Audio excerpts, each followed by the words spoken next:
The meeting will come to order. We are now holding our regularly scheduled meeting held Tuesday, April 7th, 2015, 9 a.m. At this time, I'd like to call on our Clerk of the Circuit Court and Comptroller, Mr. Jeffrey R. Smith, to give the invocation, and that'll be followed by the Pledge of Allegiance given by the County Administrator, Mr. Joseph A. Baird. If you would, please rise. Let us pray. Dear Heavenly Father, thank you for this day. Thank you for the beautiful weather we've had. Lord, in Hebrews, you tell us that we come to you and give you our requests without fear, but with reverence and boldness, Lord. And we just ask right now that you would impart your knowledge on these gentlemen as they make decisions today that affect us all. Give them your wisdom and your strength. Lord, we ask also a special blessing on all those first responders and the men and women who serve around this world to protect our freedoms. We ask these all in your Son's name. Amen. Amen. Amen. I pledge allegiance to the flag of the United States of America and to the republic for which it stands, one nation, under God, indivisible, with liberty and justice for all. All right. That moves us to the additions, deletions to the agenda. Mr. Chairman? Yes. We have one item, sort of unfinished business from the impasse hearing meeting a couple weeks ago, item 15A2, and I was wondering if we can move that up under 4, or just after 4 before 5. Just after 4. Just before presentations. Okay, so next. Yep. Okay. I don't have a problem with that. Also, I've added a matter about allocating funding for the state temporary facility for station number 7. What my thought process is there, Commissioners, is just in case that were to fall in between our meetings, it could be a 2-week delay. And this basically would give the county administrator power to act over, above, and beyond his $50,000 limit. So that's what I'd like to add. I'll put that under my matters. Mr. Chairman? Yes. If you would mind, I believe it would be appropriate to move that right behind the other matter. I'll accept move that. Forward as well. Okay. I'll accept that. Is there any other modifications? Move agenda as amended. To the chair, I don't know if this got added, but I know there was an item 9A2 from the Supervisor of Elections. This is concerning the canvassing board for the 2016 election cycle. I had a conversation with the supervisor yesterday. She had agreed that she thought that this item should be pulled. It was a little premature, but she did want me to at least remind the commissioners that if one of you are going to serve on the canvassing board for the 2016 election cycle, that you would not be able to participate in any campaigns. The supervisors acknowledged that you could financially contribute to a campaign but not be active, and if you had any questions about that, she'd be happy to talk to you. So we're pulling 9A2 for the So 9A2 you do not need to take action on today. Mr. Chairman, move the agenda for today as amended. Second. Got a motion for the orders of the day as amended from Commissioner Solari, seconded by Commissioner Flesher. If there's no further discussion, we'll proceed to vote. All those in favor say aye. Aye. All opposed, nay. Motion passes unanimously. This will take us straight in then to the Emergency Services District, the revised imposition of Article 34 salaries. Mr. King, welcome. Good morning, Commissioners. And for the record, my name is John King, Emergency Services Director, and standing with me today is Richard Ridge. He is the Vice President of Local 2201. We're standing here as a group today. On March 20th, 2015, an impasse resolution hearing was held before this board, and during that meeting, the board legislatively resolved the issues in Article 34 salaries. However, it was a very long meeting, and there were more than one motion that was made, and at least in my mind, there may have been some confusion as to the exact motion that was being decided that night. And so what I'm requesting that the board consider the attachment, the revised imposition, Article 34 salaries. The union and management are standing here together saying that we both are in agreement to the revised imposition, and we jointly recommend the board reconsider the March 20th legislative action and approve the revised imposition Article 34 salaries. Mr. Chairman? Yes, sir. As I remember that, I was the one who initially made that motion, and I made it past my bedtime, so I'll take blame for maybe being inarticulate at the time and confusing whoever was here at that time. So I'd be happy to go ahead and move what I thought was the original motion, which is basically captured in the salaries Article 34B, where unit employees shall receive a 5.5% cost of living increase. So second. And I tell you what, gentlemen, let's go ahead and Mr. Dillon, just to make sure, there was 3 that was on the prevailing side of that motion, and it should have been Commissioner Davis Solari and O'Brien. So I will, let me do a motion to reconsider, Commissioner Solari, from you. Fine. Since you were on the prevailing side, and anybody can second that, so I'll take a second from Commissioner Flesher to reconsider the motion. Now, basically, what that means is we've got the motion on the floor right now, just like it was where we left off. So at this point, is there any further discussion on the motion to reconsider? Seeing none, all those in favor say aye. Aye. All opposed, nay. All right, now it's back on the floor. Now, this time, Commissioner Solari, what you'd like to modify the motion? yes, and it's captured in the attachment. We have Article 34 salaries, and for me, the basic point is that for the fiscal year 2014-15, effective at the beginning of the first pay period, after union ratification and county approval of the agreement, all bargaining unit employees shall receive a 5.5% cost of living increase. In addition, effective beginning of the first pay period, after unit ratification and county approval of the agreement, all bargaining unit employees will be placed in the revised step plan shown in Attachment B. Okay. We got a second from Commissioner Flesher. Is there any discussion?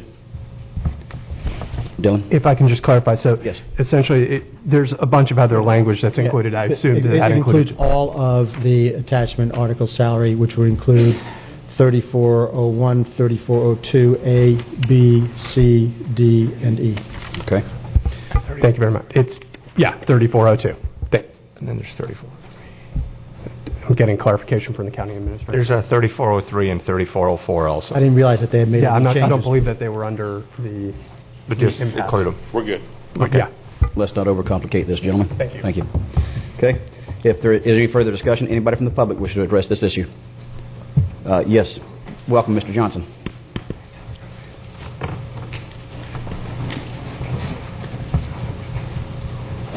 Bob Johnson, Carlwyn Subdivision. I believe the motion was for FY 14-15. Aren't we in that fiscal year now? Yes, effective at ratification of the contract. So it was effective last October? No, ratification of the contract. Okay. The contract will have to be ratified before. Thank you for the clarification. Absolutely. Thank you for the question. Anybody else wish to address this? Seeing none, we'll proceed to vote. All those in favor say aye. Aye. All opposed, nay. Motion passes unanimously. Thank you very much, gentlemen. And thank Appreciate you it. to all parties. Yep. Thank you. Commissioners, my sincere appreciation for your reconsideration. Thank you. Appreciate it, guys. Thank you, Thanks. Ricky. All right, that'll go ahead and move us into the item that I added as an emergency item, which is the allocation of temporary funding for the funding for the temporary facility for Fire Station Number 7.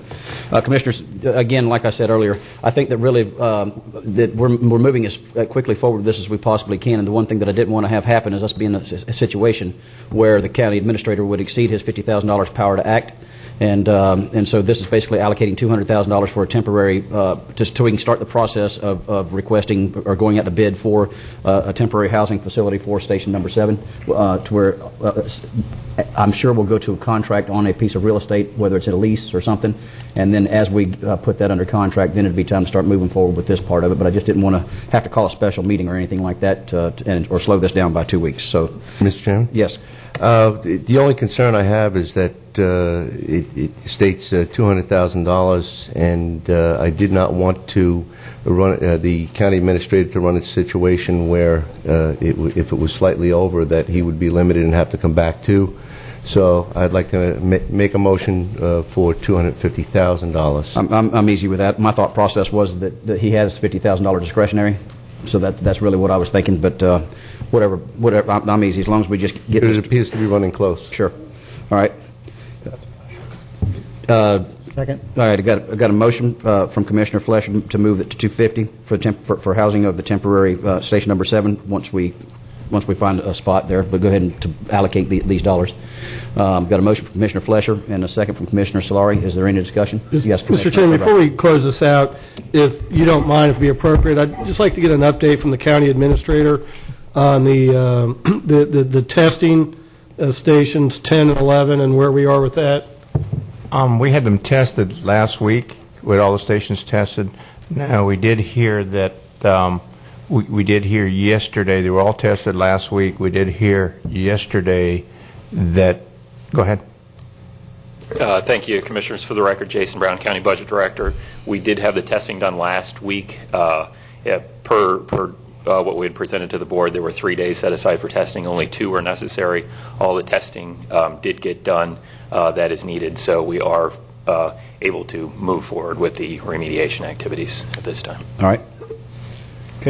Is there a time frame of completion of those? I guess they were started and then stopped. So can they give us or do you have any rough idea of? I just want to know, do we need to allocate any temporary housing during repairs or not? I mean, if it's like 2 weeks or less, then it take us longer than that to put them somewhere temporarily. For stations 10 and 11, it should not be very long. It should be under a month. We're talking about a couple weeks. There has been some concern expressed by some union leadership about the methods. What we're looking to do is basically communicate some of those methods that are going to be taking place to show that the best practices are going to be used to ensure that, anytime you go in and do remediation, if you have some potential mold in there, you don't want to disturb those. There's been some concern expressed by the union leadership about that, and we just need to communicate with them how the practices are going to be done to ensure that the particulates are controlled and everything is going to take place in a safe Have they manner. requested any more testing?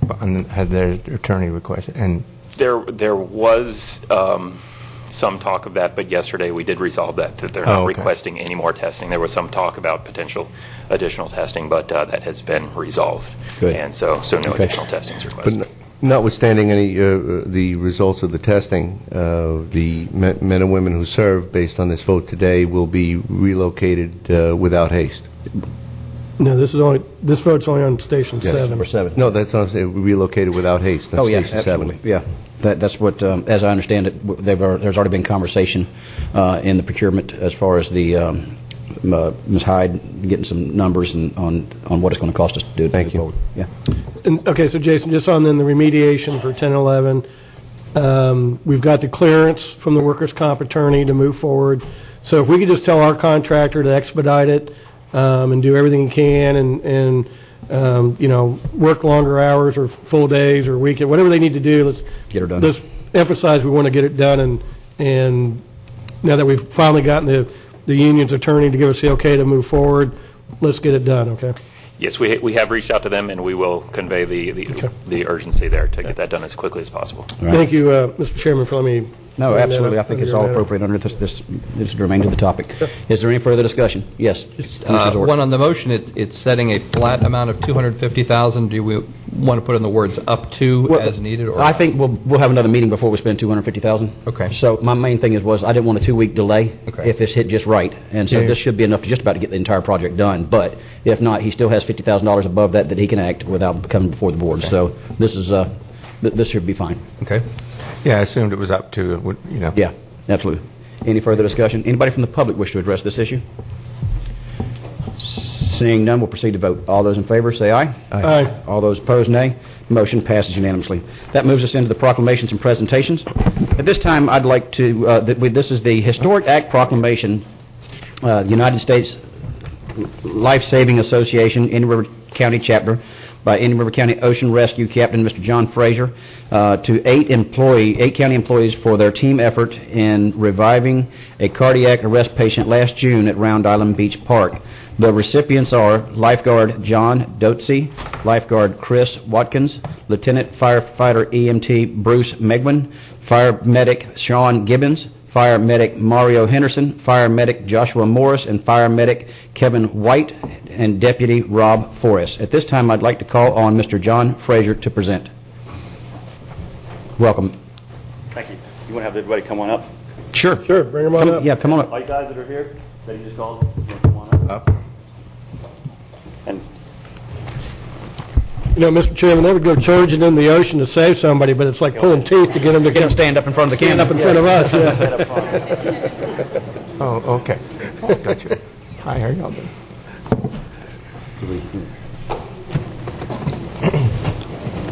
John, we got that plaques back here. Do you want us to? Yeah, you can either. I've got a couple words to say. And then after that. Yes, go ahead. Yes. Okay. Thank you. On June 1st, 2014, Rusty and Melody Vincent went to Round Island Beach Park after renting a couple of paddle boards to try out.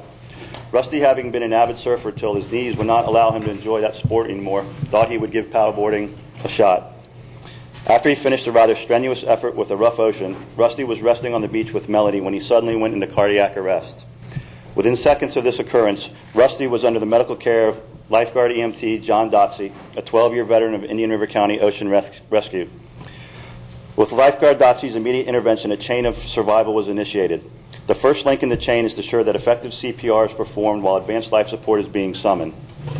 Indian River County Fire Rescue Engine 6 and Medic 6 arrived on scene within minutes, and the 5-person crew consisting of firefighter engineer Bruce McGuine, fire medics Mario Henderson, Sean Gibbons, Joshua Morris, and Kevin White began advanced life support procedures.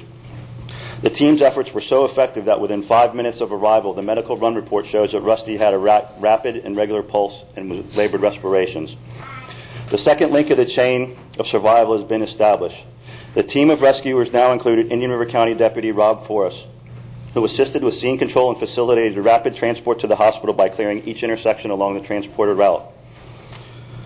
With rapid transport to the hospital, advanced cardiac care Rusty received there, the chain of survival was now complete with the best possible outcomes.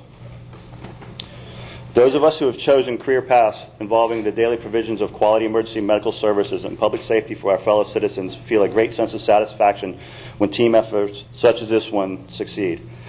I am very happy to report that Rusty and Melody visited Round Island Beach Park again in Station 6 Firehouse the day after his release from the hospital. He wanted to thank the team that provided a chain of survival for him and his loved ones. Rusty and Melody are here today, and they would like to say a few words. You guys want to come on up? Thank you guys for all being here, and I guess one never really thinks about the true value of emergency services such as those provided by lifeguards, paramedics, and sheriff's deputies until faced with a situation such as we were last June 1st.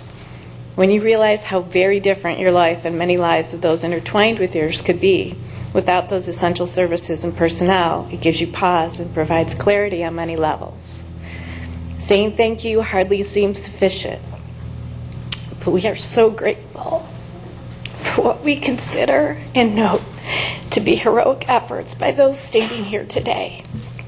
Thank you to our heroes, and thank you to the county commissioners for recognizing that, yes, they're doing their jobs, but as in most professions, there are those times when people do go above and beyond in their efforts, and in this case, they truly saved a life. Thank you.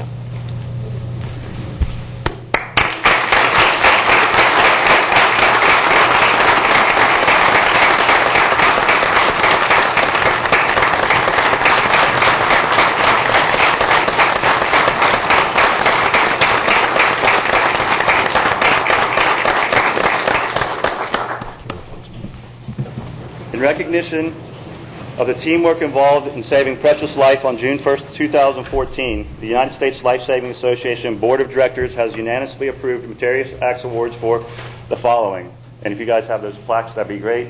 Deputy Rob Forrest. Fire Engineer Bruce McGuine. Fire Medic Mario Henderson. Fire Medic Sean Gibbons. Fire Medic Joshua Morris. Fire Medic Kevin White. And Lifeguard EMT John Dotsey. Well done, guys.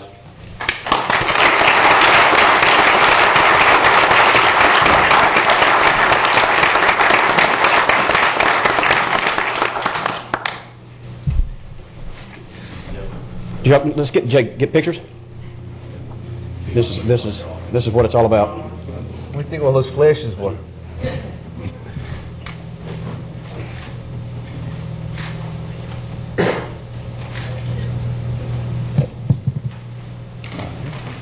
One more time. Good job, guys.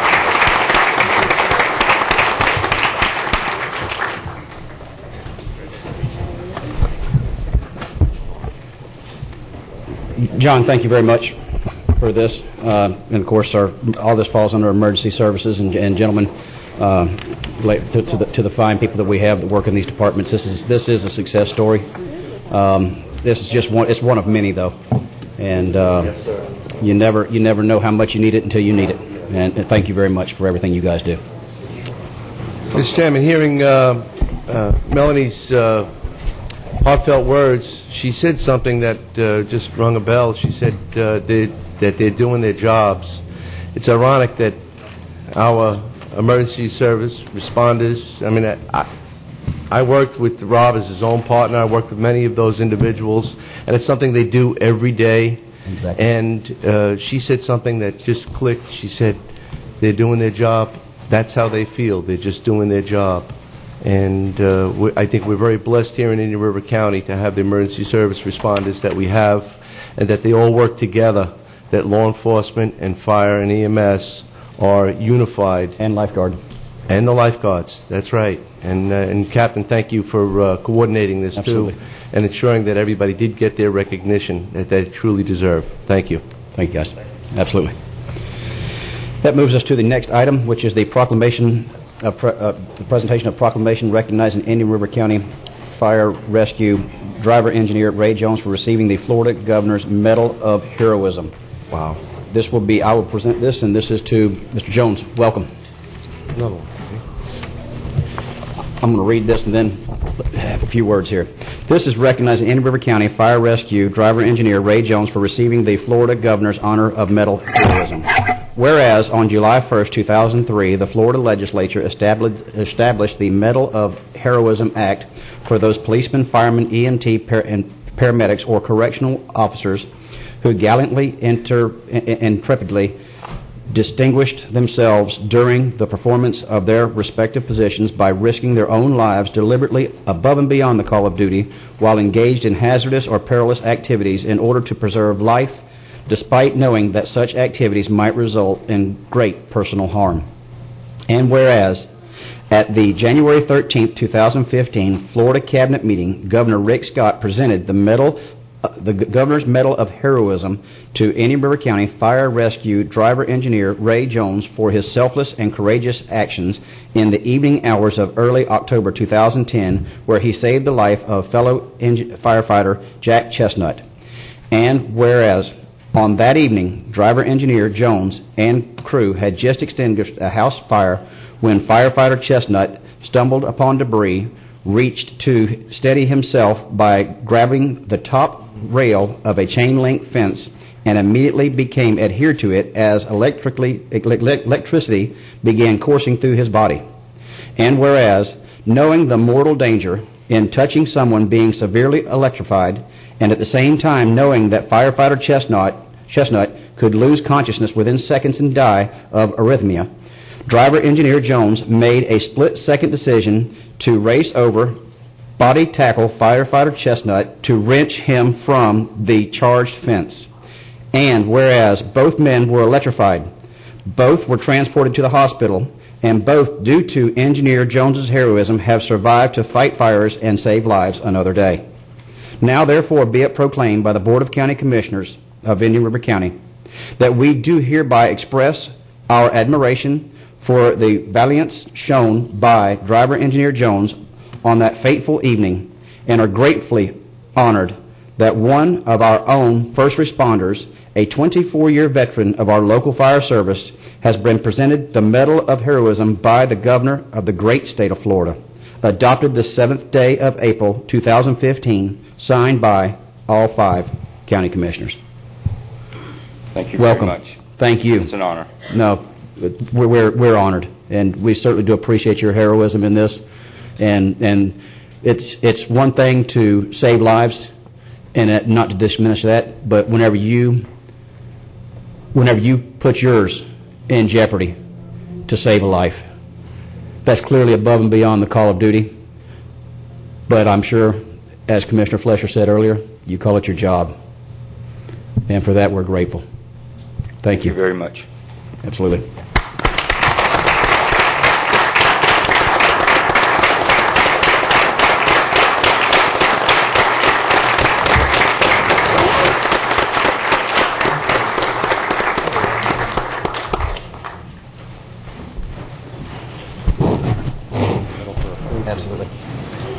Come on, Jeff, let's get another one of those. Yeah. Thank you.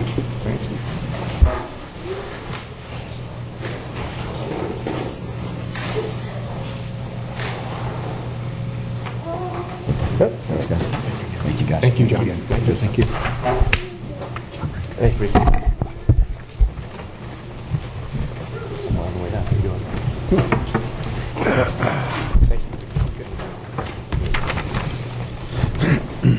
Okay, next that moves us to Proclamation C, which is to be presented by Commissioner Zork. It's the presentation of proclamation designating the month of April as Child Abuse and Neglect Awareness and Prevention Month. Commissioner Zork.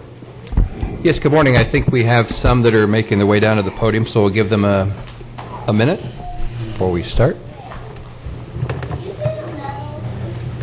Good morning. I'll read the proclamation to you, and then if you have a few words you'd like to share afterwards, that would be wonderful. Great. Thank you. Proclamation designated the month of April 2015 as Child Abuse Prevention Month. Whereas child abuse and neglect is a serious and growing problem affecting more than 3.2 million of our nation's children annually and over 3,500 children locally. And whereas the society malignancy known as child abuse and neglect respects no racial, religion, class, geographical boundaries, and in fact has been declared a national emergency. And whereas increased public awareness of the devastating problem of child abuse and neglect is our strongest weapon in the fight to end it. And whereas agencies such as the Exchange Club of Indian River, through their support and parent aid programs, parenting classes, and educational programs, are making significant progress towards eliminating this erroneous crime against the children and families of our nation and our community.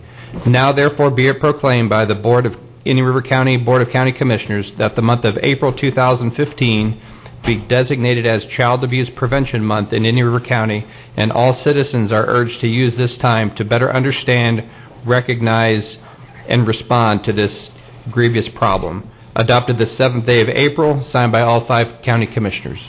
Good morning. I guess it's going to be who would like to go first. That was the exchange. Go ahead. That was exchange. Okay. All right. Thank you very much, council members. My name is David Walker. I'm the acting president for the Exchange Club of Indian River. The National Exchange Club just celebrated its 104th year of existence. It was founded back in Detroit in 1911. And our club itself was founded in June of 1979. And back in 1981, a group of exchange clubs locally, as well as some caring individuals in our county, got together to create our first Child Abuse Prevention Center, or CAP, which is called CASTLE. You're probably all very familiar with it. And 1980s, the National Exchange Club adopted child abuse prevention as their premier program of service. And our exchange club, as well as all the other national exchange clubs, have really put it forth that everything we do is geared towards the prevention of child abuse. And so thank you very much for your proclamation today, and thank you for all the people within our community that fight every day for our children. Thank you. Super. Great. Thank you. You want to come on up? Anyone else want to? We have another group, another proclamation if you'd like to. I guess they're. Yeah, we got another one. We have another one? We've got another proclamation coming up. Yes. Okay. Anybody with a photo? That you want to still here. All right, Nancy? Yeah, just take a picture. Chris? Yeah.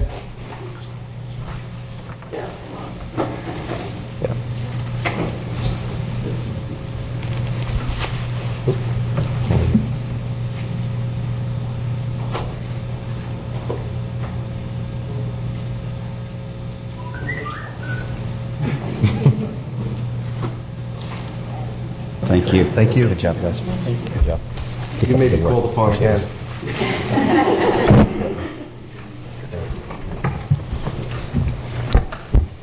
Next, we have a proclamation D. This one, yes, okay. Proclamation D, which is the presentation of proclamation designating the month of April 2015 as Child Abuse Prevention Month. Isn't it 5C? I think Did I press one?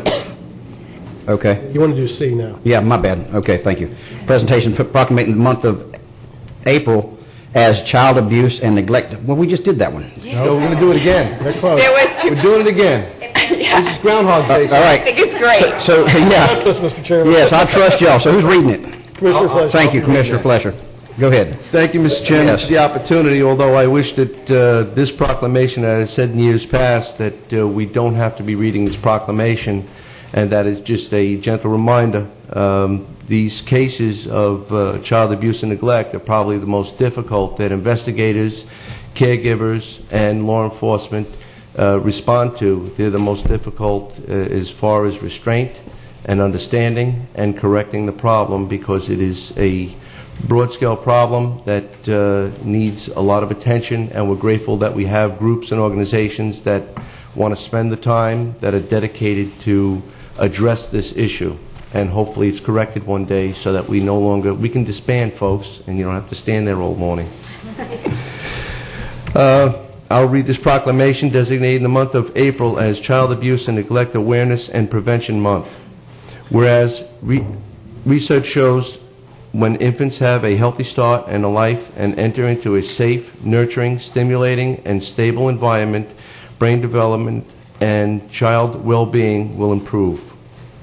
Whereas children who have suffered abuse or neglect are at least 25% more likely to experience problems such as delinquency, teen pregnancy, low academic achievement, drug use, and mental health problems. Whereas research and data shows a high quality of child care and preschool experiences make a difference in the lives of children. Whereas 46.9% of children in Indian River County that have no control over their environment were exposed in the past 30 days to secondhand smoke that is damaging to their physical health and increasing the risk of sudden infant death syndrome and lower respiratory tract infections. Whereas there are citizens throughout Indian River County that are encouraged to support organizations and agencies that promote a safe and nurturing environment for children and families.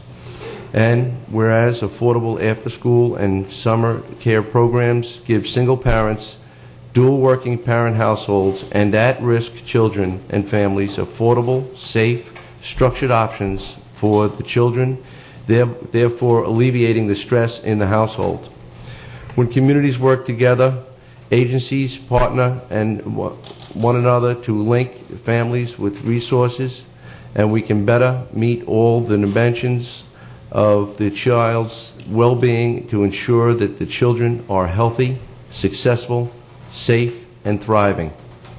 Whereas the Healthy Start Coalition, Giving Kids a Chance, CASTLE, Whole Child, Tobacco-Free Partnership, Child Care Resources, and the 5 exchange clubs, as well as the Boys and Girls Clubs of Indian River County, work together to promote awareness of and the prevention of child abuse and neglect.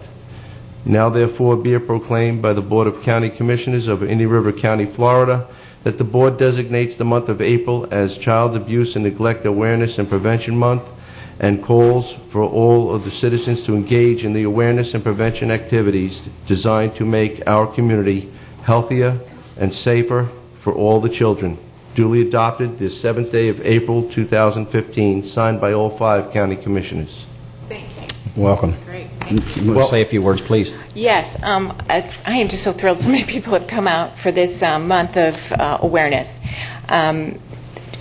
Awareness of the existence of child abuse and neglect is important, but what's more important is it's preventable. The future success of our community depends on our ability to nurture the healthy development of our children. They are our next generation of leaders and our parents and employees. Research tells us that children are going to learn through those early interactions with their parents and caregivers, because that's the foundation of all future development and learning. Our representatives here today, we all partner in prevention programs. We support and educate parents to improve their knowledge of appropriate ways to parent and to manage their stress.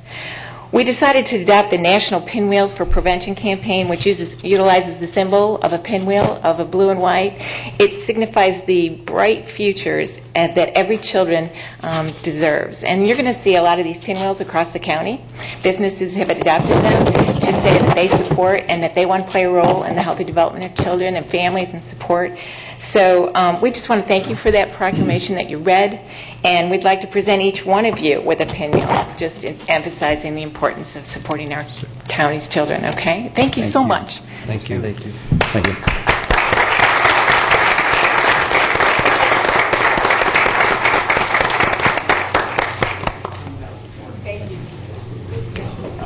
Good to see you again. Thanks for everything you do. Thank you so much. Next. Thank you. How are you today? Nicole. Good. Thank you. Thanks for being here this morning. Thank you very much. Thank you very much. Good morning. How are you? Nice to see you. Thanks for everything you do. Keep up the good work. Thank you very much. Yes, sir. Maybe have him go a little to the left. What's going on, Nancy? Thank you. Thank you. Bob, have you seen that little man, right? I should. Yes. Right. You got two? That's it. Oh, he's got plenty of hot heads. Yeah, he's not talking the rest of the meeting.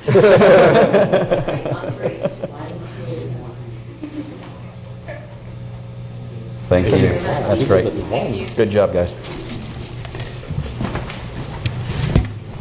Time for a break yet? There you go.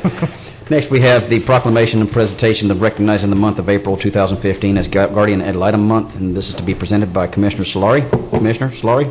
Thank you, Mr. Chairman. Mr. Melvin here? Yes, sir. There he is. Good morning. Thanks for coming today. Doing well. How about you? Good, thanks. I'm very happy to read this proclamation recognizing the month of April 2015 as Guardian Ad Litem Month. Whereas Indian River County prides itself on giving back to the community, contributing to the quality of life among our citizens. And whereas April has been designated National Child Abuse Prevention Month. And whereas April 12th through April 18th, 2015 has been designated as National Volunteer Appreciation Week. And whereas the Guardian Ad Litem program is a partnership of volunteers and staff who advocate for the best interest of abused, abandoned, and neglected children within our community. And whereas there are approximately 200 children in Indian River County involved in the court system through no fault of their own. And whereas there are approximately 60 abused, abandoned, or neglected children in Indian River County currently waiting for a volunteer guardian ad litem to be their voice. Now, therefore, be it proclaimed by the Board of County Commissioners of Indian River County, Florida, that the Board hereby recognizes the month of April 2015 as Guardian Ad Litem Month in Indian River County and urges all residents to give of their time to make a difference in the lives of our most vulnerable children by volunteering with the Guardian Ad Litem program, adopted the 7th day of April 2015 and signed by all 5 members of the Board of County Commissioners. Welcome. Thank you very much. It's greatly appreciated. I think it's probably appropriate that we follow the previous presentations. Whenever abuse, abandonment, or neglect is not able to be prevented, then those children end up being abused, abandoned, or neglected, end up in the court system, and become our responsibility at that point. Our program is designed to represent the best interest of those children, to be their voice in the court. And to do that, we are a very unique public-private partnership. We are a state agency. The Guardian Ad Litem program is celebrating its 35th year here in Florida, 25th year here in Circuit 19. I have approximately 30 staff throughout the 4-county area, but we have almost 340 volunteers. So without the volunteers, the program really doesn't exist. And fortunate to have with me this morning Sherry Davis, who is a volunteer here in Indian River County, and Cheryl Creekmore, also a volunteer. They represent 2 of approximately 75 to 80 volunteers here in Indian River County. That's the good news. We have that many. We also need between 25 and 30 more to represent those 60 or so children that you just referred to in the proclamation who don't have a voice, who don't have an advocate yet. Research shows that for a child to be successful, any child, but particularly a child who's been abused, abandoned, or neglected, there needs to be at least one caring adult in their lives. Hopefully more, but at least one. And The individuals you see standing with me here today represent those caring adults. And that's what the Guardian Ad Litem program does. Children who have a volunteer to advocate for them, to represent for them, will be remaining in foster care in a much shorter time. They will be reunified with their family in a much quicker time, or adopted, whatever seems to be most appropriate. They will be more successful in school. So there are all sorts of success indicators when there's at least one caring adult, when there at least one citizen in Indian River County steps forward to be the advocate for that child. And I just want to thank you again. Not only does the County Commission support us in spirit, you also support us with funding, and I can't tell you how much that's appreciated.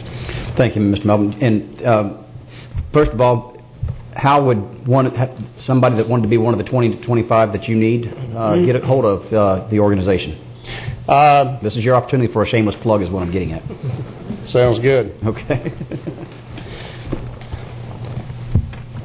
If they would call 772-785-5804, that's our main office number, or they could email me, Vern, VERN.Melvin, @gal.fl.gov.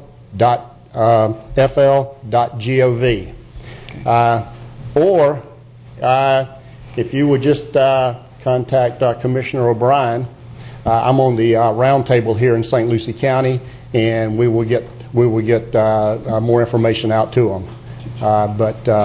Once again, your support. Give us it in writing or email me. We'll put it on our website so people can look on our website and be informed that you're looking for volunteers, and I think that'll help you. Thank you very much. And you know, there are two I'm going to say organizations that have the opportunity to be that advocate. You know, one is the ombudsman for the elderly in the nursing homes, and of course what y'all do in the court systems to look out for the children. Those are two that one of these days, you know, I'm going to find time between 2 and 3 a.m. one day, and those are the two organizations I'd like to volunteer my time to also. So. You know, it's interesting, the individuals who step forward to be volunteers, sometimes because, you know, we're social service type agencies, I think a lot of citizens think, you know, maybe I need a background in social work, maybe I need to be a teacher or a former teacher, that sort of thing.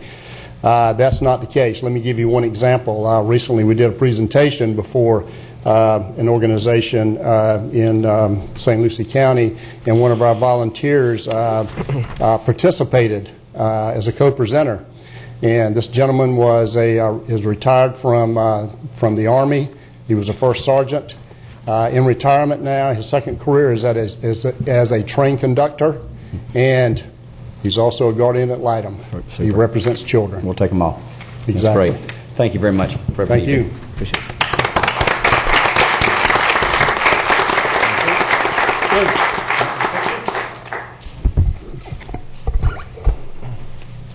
Thank you. Thank you. Thank you very much. Thank you, Sharon. Thank you very much. Thanks for coming down this morning. Yeah. You want to get a picture? Yeah, why don't you stand here in the middle? A little bit this way. Come on, guys.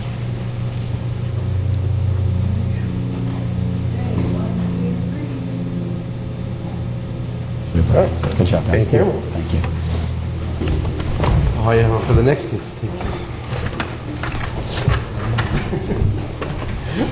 That moves us to our final presentation of proclamation designated April 7th, 2015 as National Service Recognition Day. This will be presented by Commissioner O'Brien. Thank you, Mr. Chairman. Is Jenna Stinnett here? Any of the AmeriCorps folks? Bring everybody on up you got.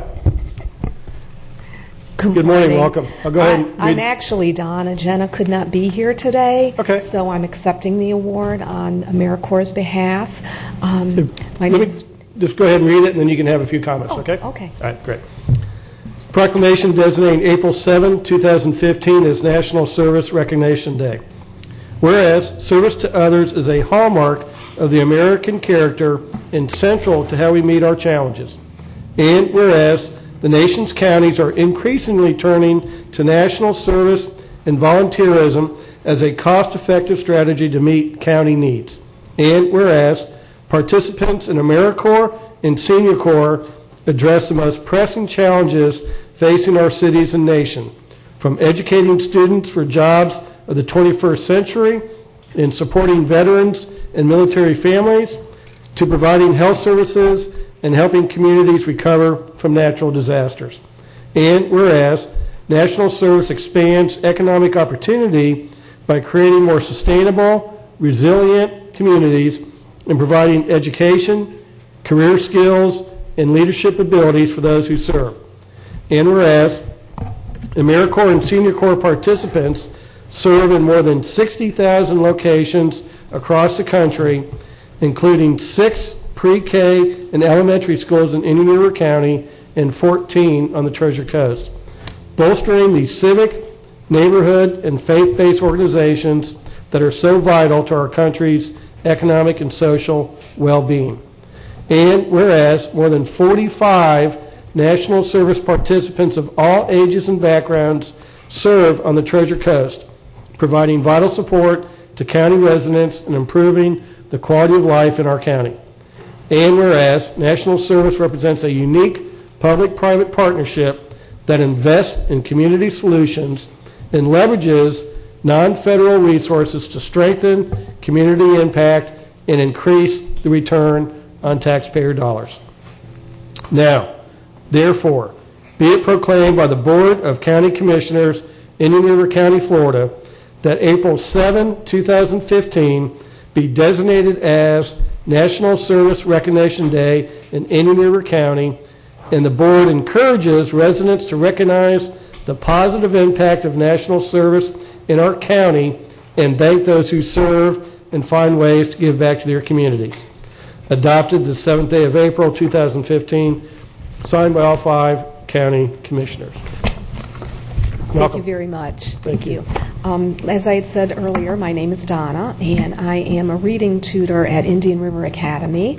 I also have with me today Vicki and Jane, who are reading tutors at Vero Beach Elementary. And in case you're not familiar, AmeriCorps serves in 4 elementary schools and 2 preschools here in Indian River County. We provide one-to-one tutoring for 482 students, and since August, we have logged in 18,147 hours of our volunteer time. We also participate in a variety of community activities and school-based activities. We are part of the Moonshot Moment, and we're, as AmeriCorps states, we are AmeriCorps members and we get things done.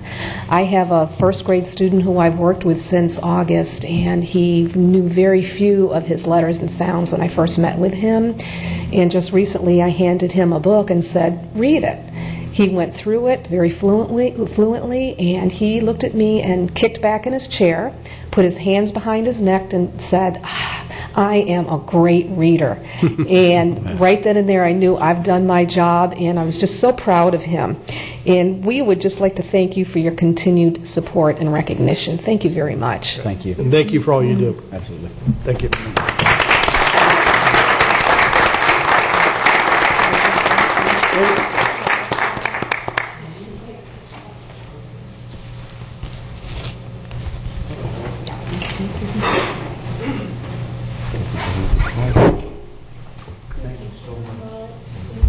Thank you for everything you do. Thanks for all you do. Thank you for your work. Thank you for being here tonight. Thank you for all your help. Thank you.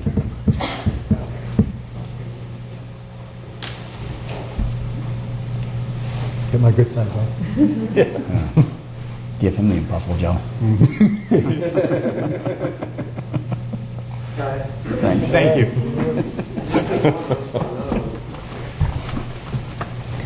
Might want to look at it, make sure it's good. Okay. All right, that concludes our proclamations and presentations and moves us on to the minutes.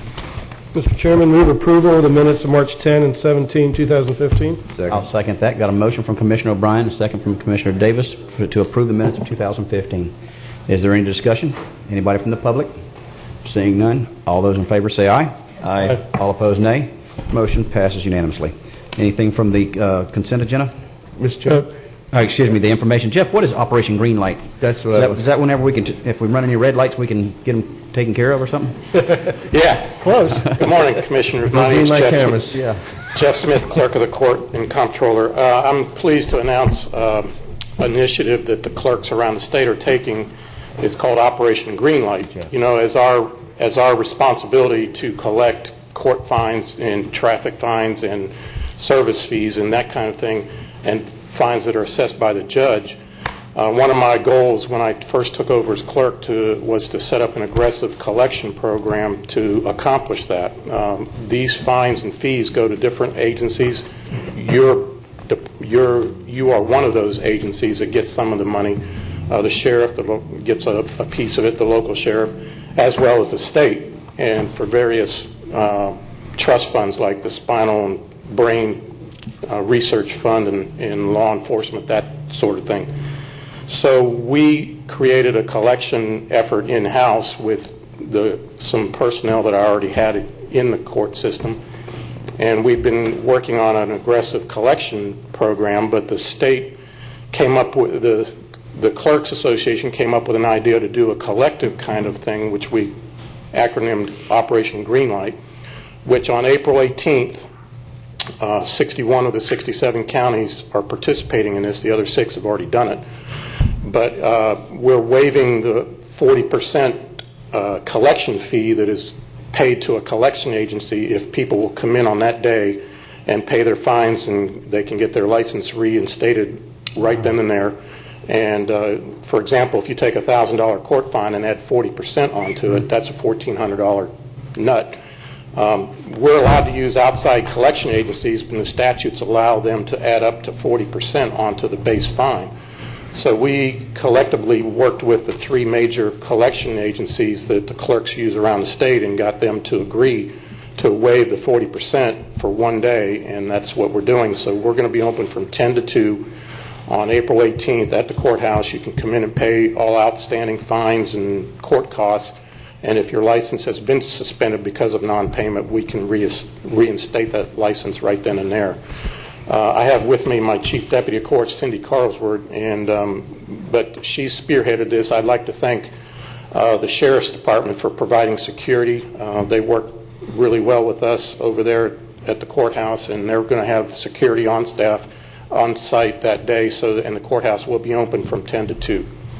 So I just wanted to make that announcement, and if there's any questions, I'm here to answer. This is another one of those things that we really need to let everybody know, because I tell you what, during the economic downturn, whenever you have somebody that was thinking about whether or not they were going to have a job or they just lost their job, they'd be driving down the road 55 mile an hour, not realizing it's a 35, and they're coming home from work with or going to work, but they're lunching a box beside them, and next thing you know, they've got a $150, $200 ticket that they just couldn't pay. Mm-hmm. And those kind of things, those are real, especially whenever you just take for granted the opportunity to drive legally. Yeah. So, as many of us do, but as many employers require a valid driver's license in addition to just a high school education. Correct. And so the opportunity for people to be able to right any wrongs, go ahead and pay that, and is commendable. It's a great program. This is the first time I've heard of it, and this is another one that we need to put, I think, more not just on our website, but also perhaps on TV. Yeah, we sent it over to your IT people, and they're supposed to be getting it on the government channel. We had the Press Journal come in yesterday to do an interview with me, and they're going to have it in the Press Journal, as is 32963. I had a phone interview with them yesterday as well. This is the first time the state's done this. The State Clerks Association has initiated this kind of joint unified effort, and we're excited to see what prospects it does produce. Palm Beach County had a really good, successful effort when they did it independently a few months ago, so that's where we took the idea from, and collectively we're going to make it a one-day thing throughout the state. So if you have a ticket that you received in St. Lucie County, you can go to St. Lucie County, pay that, and get your license reinstated immediately. If you have a ticket in Indian River, you can come to our office, the courthouse, on that day and get it paid and reinstated right then and there. Jeff, is there any outreach at all? I mean, clearly, I guess we know the names and addresses of people that may be in this situation.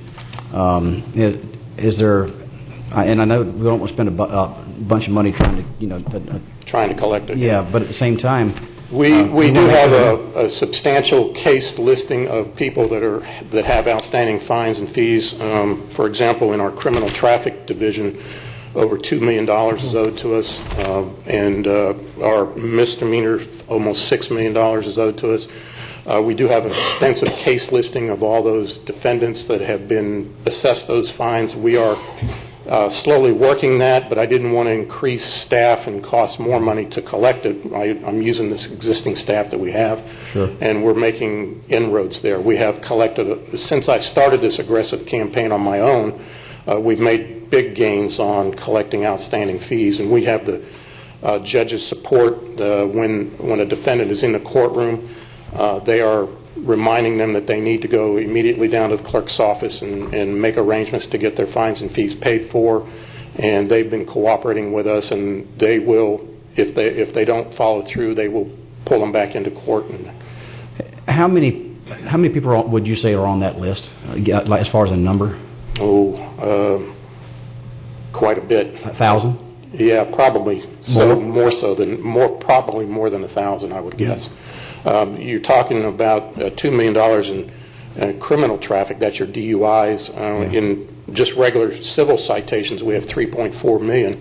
If you divide that by an average of $300 a ticket, then you've got quite a bit of people there that we're trying to collect money from. So it's in the infancy stages as far as I'm concerned, but we've made big gains quickly. I anticipate to make more gains on that as we go through the next. Would this just be for somebody that was issued a citation? And for example, I had a strange thing happen to me. Is I sold a vehicle and I signed the title, but the other individual never did anything with the title. Therefore, it was an open title, they call it, and it was still in my name. Lo and behold, somewhere down in South Florida, the vehicle that I sold, that I signed the title over to, that the other person never transferred the title, wound up the car being towed. Well, when I got ready to renew my license, they said I owed $300 and something for my vehicle that I had already sold that had an open title. Now, would that show up on your list? Yes. Okay. Yes, that would, because you're still, according to the state, the legal owner of that vehicle. Yeah, absolutely. Yeah. That would show up on our list as well. We would take care of those things on a case-by-case basis. If you come in, we will take care of that immediately and work with you to get that taken care of. Okay. Yes. Thank you for your contribution. Oh, yeah, it's the least I could do. All right, super. Thank you, Commissioner. Great program. Absolutely. Looking forward to it and hearing the success. And if it is so successful, I don't know that, a few stamps to notify some of the people that are on there as we come through the economic times on the other side might be beneficial. Just to look to consider. Yes. Okay, thank you. Is there a place somebody can go to check to see if they... Yes, they can go on our website, www.clerk.indian-river.org, and you can search your record and see what your outstanding balance is. Yes. You might not I don't think I have it. Yeah. I'm afraid to look. Sounds great. Thanks, Jeff. Okay. That moves us to the consent agenda. Commissioners, would you like to have anything pulled from the consent agenda? Mr. Chairman, move approval. Okay, hold on one second. Is there anybody from the public that wishes to have anything pulled from the consent agenda for separate consideration? Seeing none, I've got a motion to approve the consent agenda from Commissioner Flesher with a second from Commissioner O'Brien. Any discussion? Seeing none, all those in favor say aye. Aye. All opposed, nay. Motion passes unanimously. That moves us now to the Indian River Supervisor of Elections, Ms. Leslie Swan, for the request that the revenue from Indian River Shores, the March 10th election of 2015, be rolled into the Supervisor of Elections 2014 budget, letter dated March 24th, 2015, on page 120 in your backup. Move approval. Second. Got a motion to approve from Commissioner O'Brien with a second from Commissioner Flesher. And is there any discussion? I have a question for the supervisor. Good morning. Good morning. How are you? I know when county and statewide elections are held, your website has a vast amount of resources and things that the public can use. But when there are municipal elections, whether it's Indian River Shores, City of Vero Beach, and I guess City of Sebastian or Fellsmere, and Orchid, there's no public access to where you can just go and look and see what took place, who's filed, who's donated, who's whatever. It's kind of you have to do a FOIA request to them and ask for a copy of something specific that some people just like to look at this for. I think you can get it from the city clerk's office. You can, but it's not posted anywhere. Right. Well, they qualify with each of the municipalities, so they have all the paperwork there. So that would be an issue, I guess, I could address with each of the municipalities. I mean, since your site, to add it to yours would probably not be anything if they were interested in doing it. We could link it. We just don't have any of their paperwork. Right, to know what's out there. But your site is a great resource for things. Oh, well, thank you. And I believe that coming up in the future, each of the municipalities is going to be mandated to have those financial reports on their website, because most of them don't have them on their website. Right. And you actually have to go into the clerk's office to find out that information. Yeah. Yeah. So, and I would imagine that you have no jurisdiction over that whatsoever. We don't. They're incorporated and they have their charter, and their charter officers handle those events. Right, and we get those calls all the time, so we redirect them to the appropriate municipality. Right. Okay, great. Any other discussions, questions? Seeing none, we've got a motion on the floor, and we'll proceed to vote. All those in favor say aye. Aye. All opposed, nay. Motion passes unanimously. Congratulations. Thank you very much. Thank you. Appreciate it. Yeah, absolutely. That moves us to the Indian River County Sheriff, Mr. Darrell Lohr. And this is the application for Bureau of Justice Assistance Second Chance Act Reentry Grant Program for adult offenders with co-occurring substance abuse and mental health disorders. Move approval. I've got a motion from Commissioner Flesher, and I'll second that. And this is found on pages 127 through 129 in your backup. Welcome. Good morning, Commissioners. Anything you'd like to add? No, this is just an exciting opportunity for us. I'm not sure how many of you are aware, but there is a bill that's on the Senate now that's been read twice that's going to require each correctional agency that provides, that releases inmates to a community to provide a reentry program for each area. So this grant application, if we're awarded, would give us personal assistance from the Bureau of Justice Assistance, and it will put us just a step ahead of meeting that requirement, which they will require 3 years. Super. Any other questions, Commissioner? We got anybody from the public wish to address this? Seeing none, we've got a motion on the floor and a second. All those in favor say aye. Aye. All opposed, nay. Motion passes unanimously. Thank you very much. Thank you. Keep up the good work. Next is the request for proceeds from public auction surplus property and used vehicles to be used to acquire new like-kind property. Letter dated March 25th, 2015, found on pages 130 in your backup. Move approval. Got a motion from Commissioner Flesher, and I'll second that. If there's no further discussion, we'll vote. All those in favor, aye. Aye. All opposed, nay. Motion passes unanimously. Thank you, Commissioners. Thank you. All right, now that moves us to the Community Development Department. No, I think we have one notice item. Oh, there was a late agenda change, Chair. There was a public notice item of our notice of closed attorney session under 10C1. 10C1. All right, that didn't make it. I'll just quickly read it, and that'll get us on. There's one public notice item, notice of closed attorney-client session relating to Ocean Concrete and George May versus Indian River County. This is case number 2007-011-589-CA17. This will be held on April 14, 2015, during our regular scheduled board meeting, and we will set it for 10:30 a.m. And with that, I turn it back over to the Chair. Sounds great. We'll go into departmental matters. We've got the condemnation, demolition, and removal of unsafe structures located at 4254 28th Avenue, 4214 and 4220 29th Avenue, 4886 35th Avenue, 4635 39th Avenue, and 4541 38th Court, and 4481 through 4485 25th Avenue, and 4346 27th Avenue. And that this is found on the memorandum dated March 17th, 2015, found on pages 131 through 179 in your backup. Mr. Bowling, welcome. Thank you, Mr. Chairman. For the record, Stan Bowling, Community Development Director. In a moment, I'll turn the presentation over to Scott McAdam, our Building Division Director and Building Official. We have 7 different sites on the slate of condemnation candidates before you all this morning. That's a bit more than we usually have. Sometimes we have 2 or 3 or 4. So we have some details to go into on each one. We have a number of parcels since last July with the adoption of the Gifford Neighborhood Plan. We've focused a bit on the East Gifford area, and all of the sites are in that particular area. We get requests either through code enforcement complaints or health department or community leaders or things that staff observes. And again, all 7 sites are in the East Gifford area, and we go through the normal process. And generally, when we have contact from a property owner, we kind of go slow to see if they can repair or renovate the property.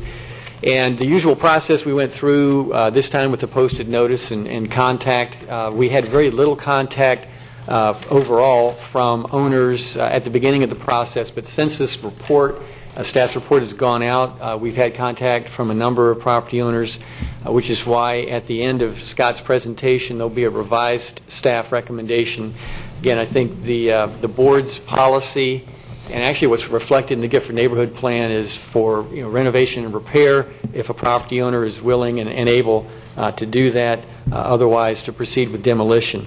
So we do have some different recommendations. One is actually to remove one of the sites from consideration altogether. There have been some changes out on the ground with that. Another group, we would recommend that you proceed with demolition. And then a third group with conditions, in other words, allow a certain time frame for certain actions to be taken like you all have done in the past. And with that, I'll turn it over to Scott so you all can take a look at the information. Good morning, Commissioner. Scott McAdam, building official. As Stan said, we're sort of grouping these, trying to make some logical groupings for keeping it organized. So per the reference memo, which is before you today, the consideration for demolition of 7 properties. The structures were inspected. The owners issued notices to repair or remove them within 60 days, and the properties were also properly posted. The structures were found to be unsafe and detrimental to the health, safety, and general welfare of the public. So what we've done is, like Stan said, we split these into 3 groups. The first 4 properties, staff is recommending proceeding with demolition with no conditions. The second, there's 2 properties that we'd like to provide 90 days to obtain permits and rehabilitation and 6 months to complete the work. And the third one is the one property that we'd like to have removed from the condemnation list. I'd like to start off with number 2 on the condemnation list, which the address is 4214 and 4220 29th Avenue. That's owned by Vanny L. Williams, Sr., and Ernestine Webb Williams. 2 unsafe single-family dwellings. And I'll show you some pictures also while I'm reading. One structure is open and unsecure. There's extensive roof and ceiling damage, including roof framing members, carport collapsing, trashed on the inside, electrical and plumbing damage, or it's been removed. Actually met with the owner yesterday. I highly recommended her to be here today, and I see that Miss Ernestine Williams is here today, so she'll probably want to speak later on. Just some background information. There's some back taxes, about $2,000. It was built in 1969. The land value is about $15,000. Structure value about $4,000. Property number 5 on the list, address number 4541 38th Court, owned by Louise Wild. It's an unsafe single-family dwelling.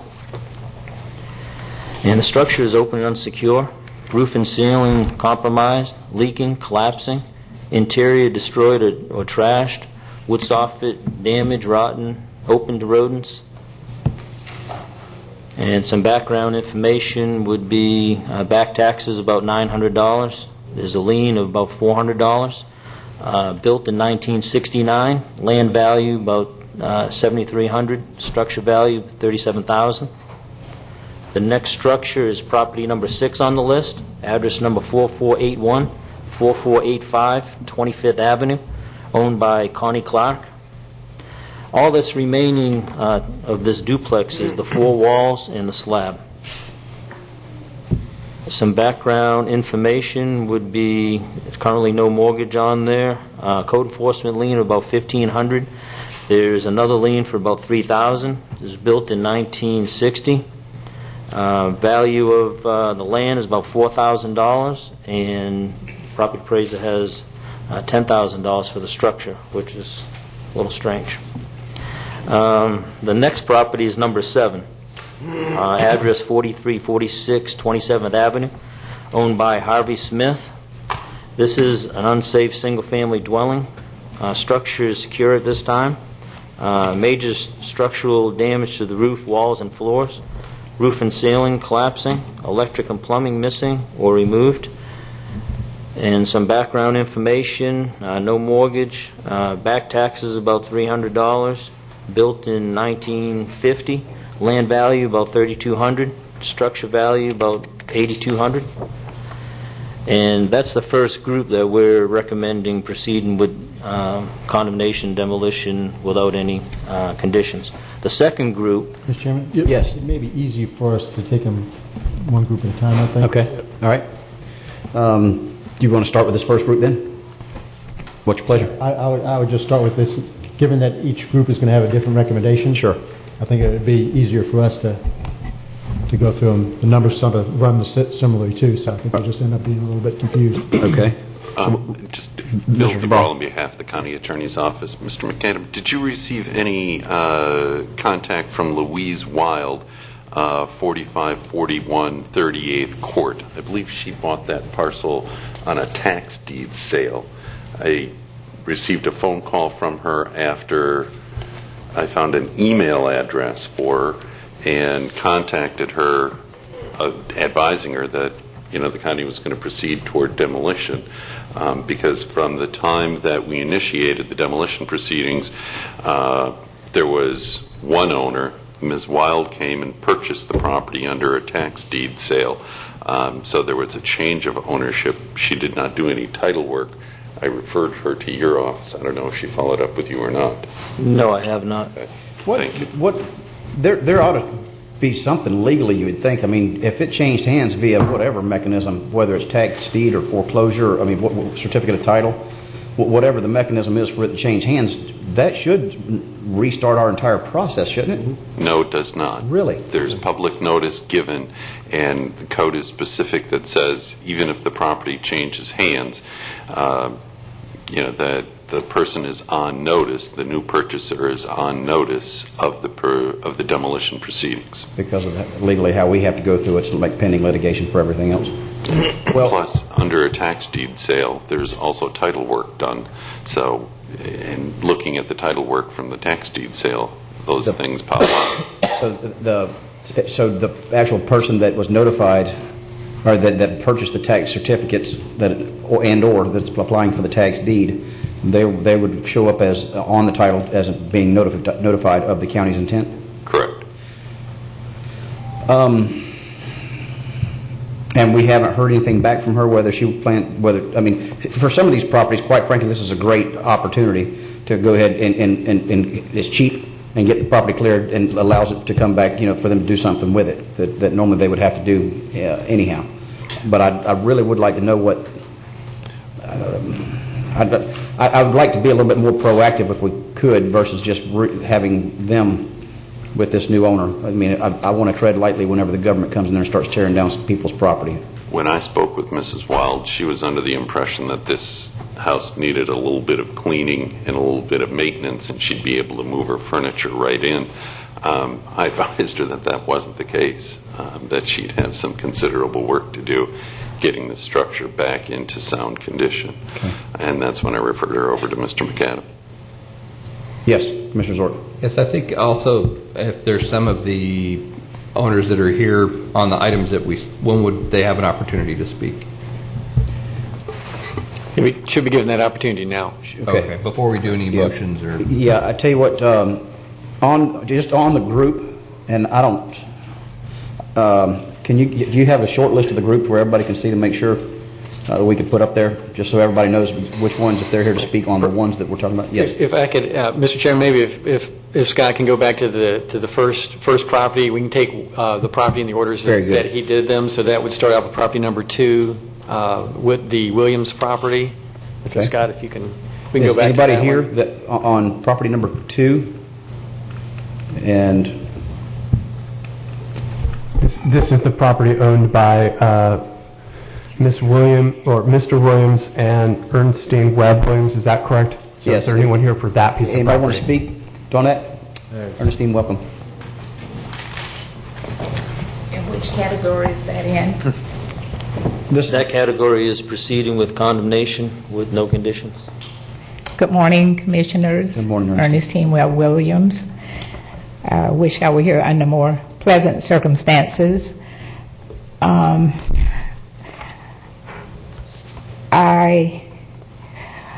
just not sure what we can do with the property. I thought maybe we could rehab it. Since I met with Mr. McAdams, I had talked to a couple of contractors who thought they might be able to assist in removing the roof and all the debris and gutting it out, but I just don't know if that's acceptable. I know there are other properties in the county that are the roofs have been removed and just the concrete and the slab remains. I would like to be given an opportunity, an extension maybe to do that. I don't know if that would be possible. Sure. Ernestine, what you would like? Do you need more time? What would you like to do? Just a little more time, Sure. since I've had a few people who are willing to help accomplish something more positive. Okay. Because there's already a utility lien for $10,000. After a while, it'll be cost prohibitive for me to even keep the property. Sure. So we'd like to try and do something to it so we can keep it. Normally, what we try to do in something like this is we go ahead and we've got a price as far as what it's going to cost for the demolition and all that kind of stuff for moving forward with it. And so we'll continue in that process, but clearly we could take some of these out to give you some time, and as long as we see some progress, we want to, we don't want to go in there and tear down somebody's private property. That's the last thing that we want to do. And so anything that we can do within reason to help, the community as well as yourself is where we are on this as a board. So, Stan or Scott, can you help me with a recommendation on something like that? Well, a couple of questions for the board. Meeting with Mrs. Williams yesterday, she has two sort of plans. One is having a contractor come in and help her take care of everything that's deteriorated and just leaving, like she said, the four walls and the slab. And then at some point in time, rehabilitating those structures, possibly even taking down fully the back structure because there's two structures there. The question would then be, how long do we want to have the four walls and the slab remaining? Sure. So I told her possibly at the board meeting that they might bring that up, and we'd like to see the property cleaned up, but then to leave the concrete block walls and the slab for a long period of time might not be of the board's choosing. So that would be the two concerns, and I think that's what she was talking to me about yesterday, is those two options, and just needing time, finances. Sure.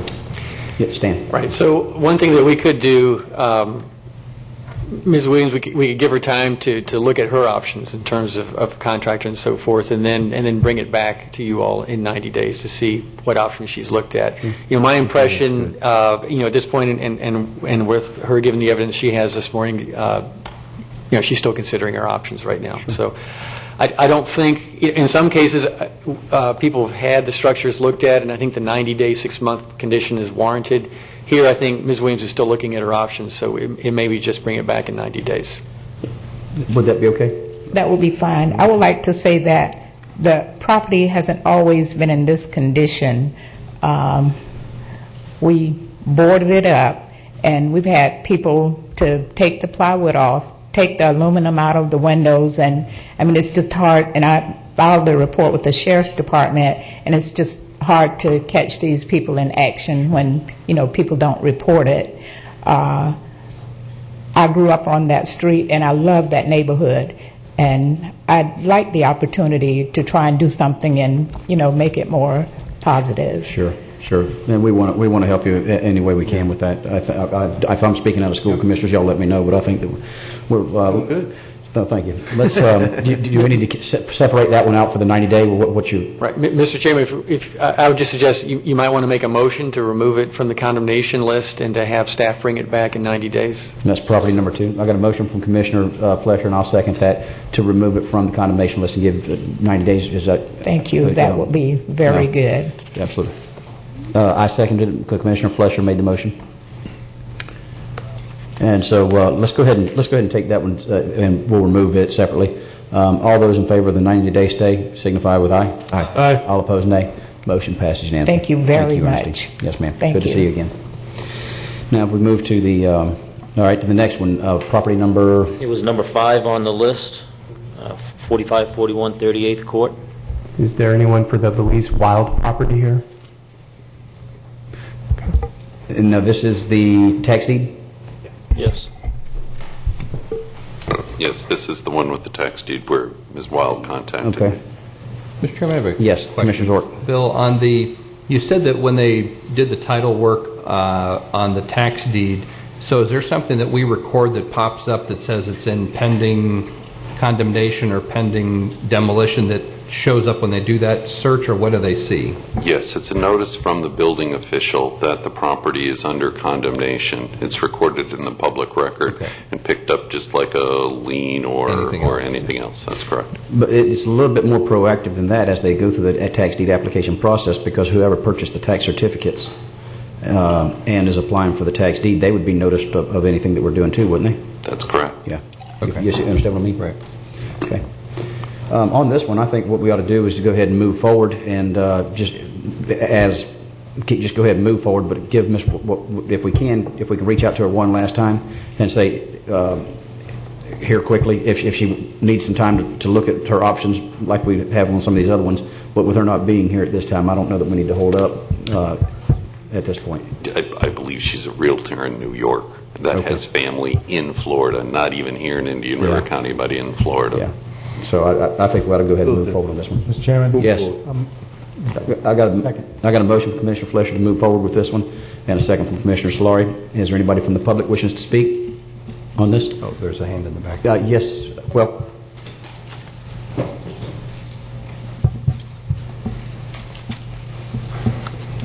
my name is Johnny Johnson. I would like to see if I could contact these people and see could I purchase it for whatever it's worth. okay. And You're then going to try to contact Ms. Wild? And then I want to proceed to fix it. Okay.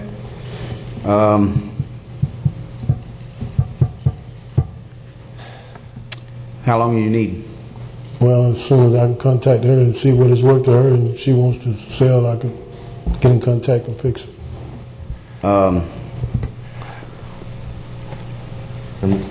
One suggestion, Commissioner. Yes. Last month, we brought an emergency condemnation project to the board. Possibly, if he can, try and find out if he can become owner, to then bring, meet with Bill and bring it to the commission as an emergency to put a halt to it. That's what we'll do. We're going to go ahead and move forward, just in case she says that she doesn't want to sell it to you. Then we're not slowing this thing down by 30 days. But this entire process is, by design, not going to be swift because of the forceful arm of government coming in here on private property that every one of us want to be. This is one we don't want to move fast on, but we want to keep the process going for the neighborhood. So before you leave today, get with Mr. DeBraw and our legal department, and if you have the opportunity to work something out with the owner and you rehab the property, we want to work with you, and we can stop it. And that's probably more prudent for us to do that versus not doing anything for a 30-day period without knowing what the intentions of the owner would be. All right, thank you. Thank you. All right. All right, Commissioners, to move forward with this one is what my recommendation is. Do I have a motion? Oh, we got a motion. I'm sorry. Yeah, we got a motion from Commissioner Flesher, but a second from Commissioner Solari. Any further discussion? Seeing none, all those in favor say aye. Aye. All opposed, nay. The motion passes unanimously. Next. The third in the group of 4 is property number 6 on your list, 4481 4485 25th Avenue. And that is Connie Clark property? Yes. Welcome. Good morning. I would like to ask for extension. I have talked to some builders looking at the property. I had talked to Mr. Scott about it, about Could I get some help? But he didn't know no one. But I found someone that can help me. Okay. Could you put the property back up on the screen?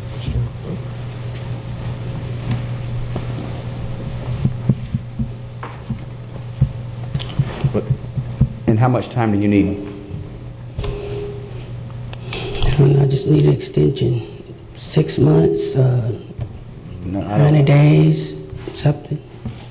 Ma'am, has the person you talked with given you any monetary estimate of what it's going to cost to get this property back in shape?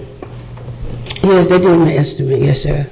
Okay, because it looks like it cost as much to fix it up as it would be to buy a new house. So I just... Well, I'm willing to invest into it, yes, okay, sir. I just wanted to make sure you went into it with your eyes open. Yes, sir. Okay. All right. Stan or Scott, what if we granted 90 days on this, what would be appropriate for us to, after the 90 days, to go ahead and stop versus to say, okay, listen, there's nothing happening here in the 90 days. What mechanism would it be? Would it be a building permit? Would it be, and is that... And not to have somebody get the opportunity to game the system, I mean, go down and pull a building permit, but what I'm looking for is something that would be legitimate to try to address her concerns, to take care of this in the community, and actually turn it back into a residence that somebody could use versus it being an eyesore. Yeah, agreed, Chairman Davis. What I would suggest to be consistent is the 90 days to get permit, okay, and then 6 months to get the work done. Okay. And then if we see work, proceeding, we're not going to, at the 6 month, stop the process, bring it back, and take it down. So, progression. This should be similar then to the first one. I'll go ahead and move the 90 days to get the building permit and 6 months to get the house completed, subject to what Mr. McCann said about it's a little slower. Gotcha. We got a motion from Commissioner Solari and second from Commissioner Zork to grant you the 90 days. But, of course, you do have to go ahead and pull the building permit and move forward and show that it's moving. Yes, sir. All right. And, ma'am, if you take some time to make sure you get a complete picture of what everything's going to cost before you start, and not get some idea of what it's going to cost to almost get it done. Yes, sir. So just for your own sake. Yes, sir. Thank you, ma'am. Thank you. Yes. If I could just get a clarification from staff. I know on the first item we simply had it completely pulled off. I know it's not item number one, but the first vote we took... Property number 2, that's correct. That's going to be removed altogether, and we'll be coming back to the board in 90 days. The item I just heard, does this fall along the lines of the type of second-tier properties, which is going to be sort of the extension and then time to pull permits and the like? I just wanted to kind of understand the differences between them. So. We'll have to put it all together at the end. Yeah, and at the end we'll do what I hear will probably be 2 separate resolutions, one which will be the items that will go now and the ones that will have the extension plus the time to get the permits. Just trying to make sure it's clear. Thank you. Super. And I thought that first vote we took was to move that property number 2 to the 90-day list. We did. Wasn't it? I think what I recommended was that we come back to the board in 90 days to look at the options for that property. Yeah. For the Williams property. Now, how does that differ from the 90-day list? They don't have to have anything specific done in those 90-day periods. Okay. It just comes back to Still us. looking at the options, because I believe one option might be, as Scott mentioned, proceeding with demolition might be either part or in whole might be what's desired. Sure, from the property owner itself. Correct. Yeah, I agree. You clear on that? One of them's delayed. This one is going to be delayed with some terms. Yeah. There's 2 sets of things. One's pull off the list, and then the second is going to be the ones that you've got on a list that you said demolish them, but here are some conditions that if you meet, don't worry, the demolition doesn't happen. Exactly. The first item that you heard was you didn't approve the demolition, and you told staff come back if they haven't done anything. That was your motion, Commissioner Solari, correct? Well, my motion was different on the last one. It was that was the 90 days. Right, but I'm talking about it's condemned. We're moving ahead with the condemnation, but we're giving them 90 days to come back to pull the building permit. 6 months to complete the house, subject to if it's almost to completion. We're not going to. So, is there any further discussion, or anybody from the public? Seeing none, all those in favor say aye. Aye. All opposed, nay. Stick with me, commissioners. All right, next we've got which one is next? This is the last 4 of that first group. Property number 7 on your list, 4346 27th Avenue. Owner is Harvey and this Smith. is Harvey Smith. I believe. Okay, anybody anybody from the public, anybody here to speak about this one? How did this one get on this specific list? Anything special that we need to know about, like a tax deed or something? Okay. Chairman, I'll move condemnation of 4346 27th Avenue. Got a motion from Commissioner Solari, second from Commissioner Fleischer. Is there any further discussion? I have one question on the bid price for the group of them was a pretty attractive low price. If we're reducing the list by half, is the contractor good to show up for that price to do 1 or 4 or 5 or 6 of them? I don't know how they bid their price, but it seemed very reasonable for the amount of work that they were doing. Commissioner, you're correct. Typically, when it's a group of them, the price is a lot better. Right. Because they got them mobilized and all in one area. And then the price does increase when they're less of a group or individual. So on the ones that we might move forward, might they end up being at potentially a higher cost? Yes, sir. Okay. When the bids are let, they put a bid on each specific structure, and we choose the lowest, most responsive bidder as the bottom line, not go through the list and pick and choose. One goes to company A, one goes to company B. It's all the bottom line. But it was based on 7 potentially that they could do in 2 days and 1 mobilization, where the list may be smaller. Any other discussion? We've got a motion on the floor. If no further discussion, we'll proceed to vote. All those in favor say aye. Aye. All opposed, nay. That motion passed unanimously. Okay, next.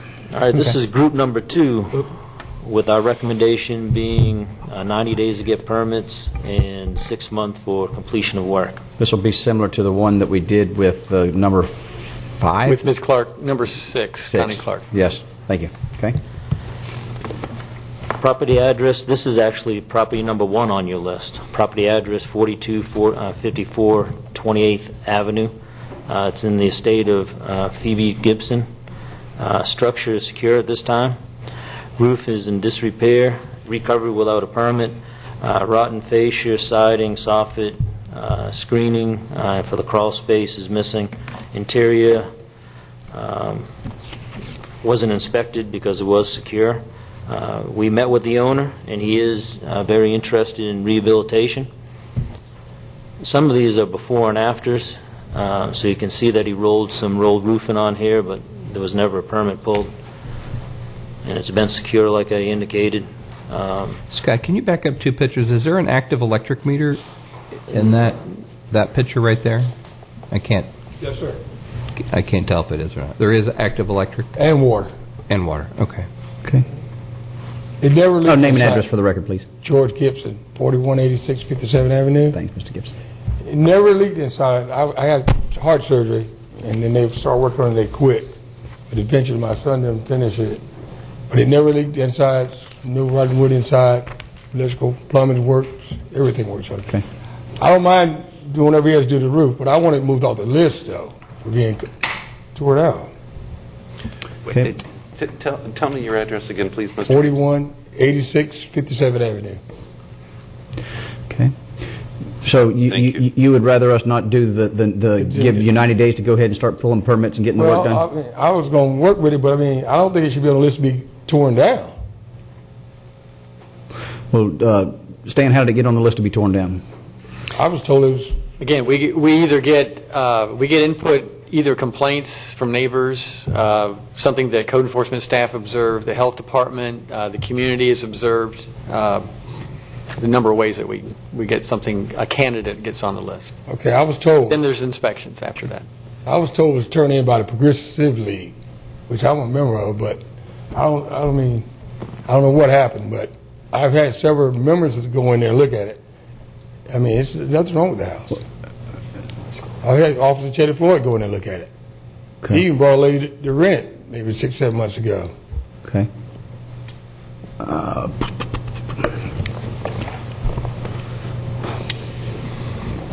So do you feel like 90 days is not enough time? Well, he's talking about, they repaired the roof, but he's talking about turning it all the way off again. Well, see, so I'm going to meet with the inspector out there, and we're going to, work it out. But, I don't mind getting the 90 days to work on it, but I want it off the list to be condemned, tore down. I mean, I see some houses you get up here, move on the list, don't even have the roof falling in. You know, we do have to follow the building code. He put a roof on there without a permit.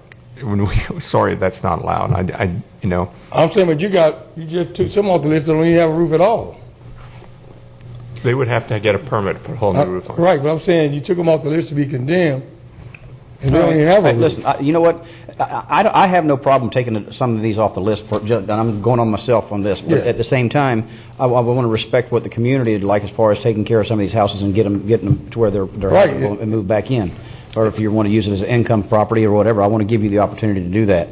But at the same time, I don't want. I think that we owe it to the community to not allow somebody just to pull a permit and just kind of sit there and game the system as far as pulling it into compliance to where it's habitable or whatever needs to be done with your permits and that kind of stuff. So I can't make a motion, but that's what I would like to where I would like to go with this.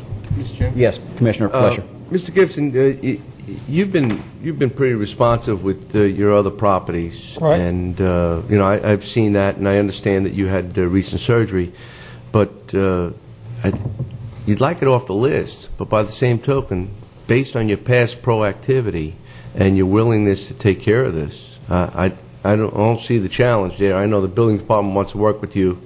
I understand that. Can't just throw the tar paper up there and say it's done. They want to see a qualified roof that's permitted, that's going to last and endure. So I'm sure you're going to do that. You've been committed before in many projects, and you've done quite a successful job at it. I don't anticipate you doing anything else other than that. I just didn't like it on the list, that's all. I understand, I mean, but because if something comes on, I can't do it in 90 days. It's just a roof. I mean, it's not leaking in the house. Yeah, it doesn't look like that anymore. Okay. Well, being on a list, you can hold that list. You can hold you being on that list like that just by filing with that application, getting the roof done, and I'm sure that they'll want to work with you. I got a problem, Scott. So being on the list means you're going to be a little more motivated than you have been in the past. That's about it. Okay. Well, how about a motion on this, guys?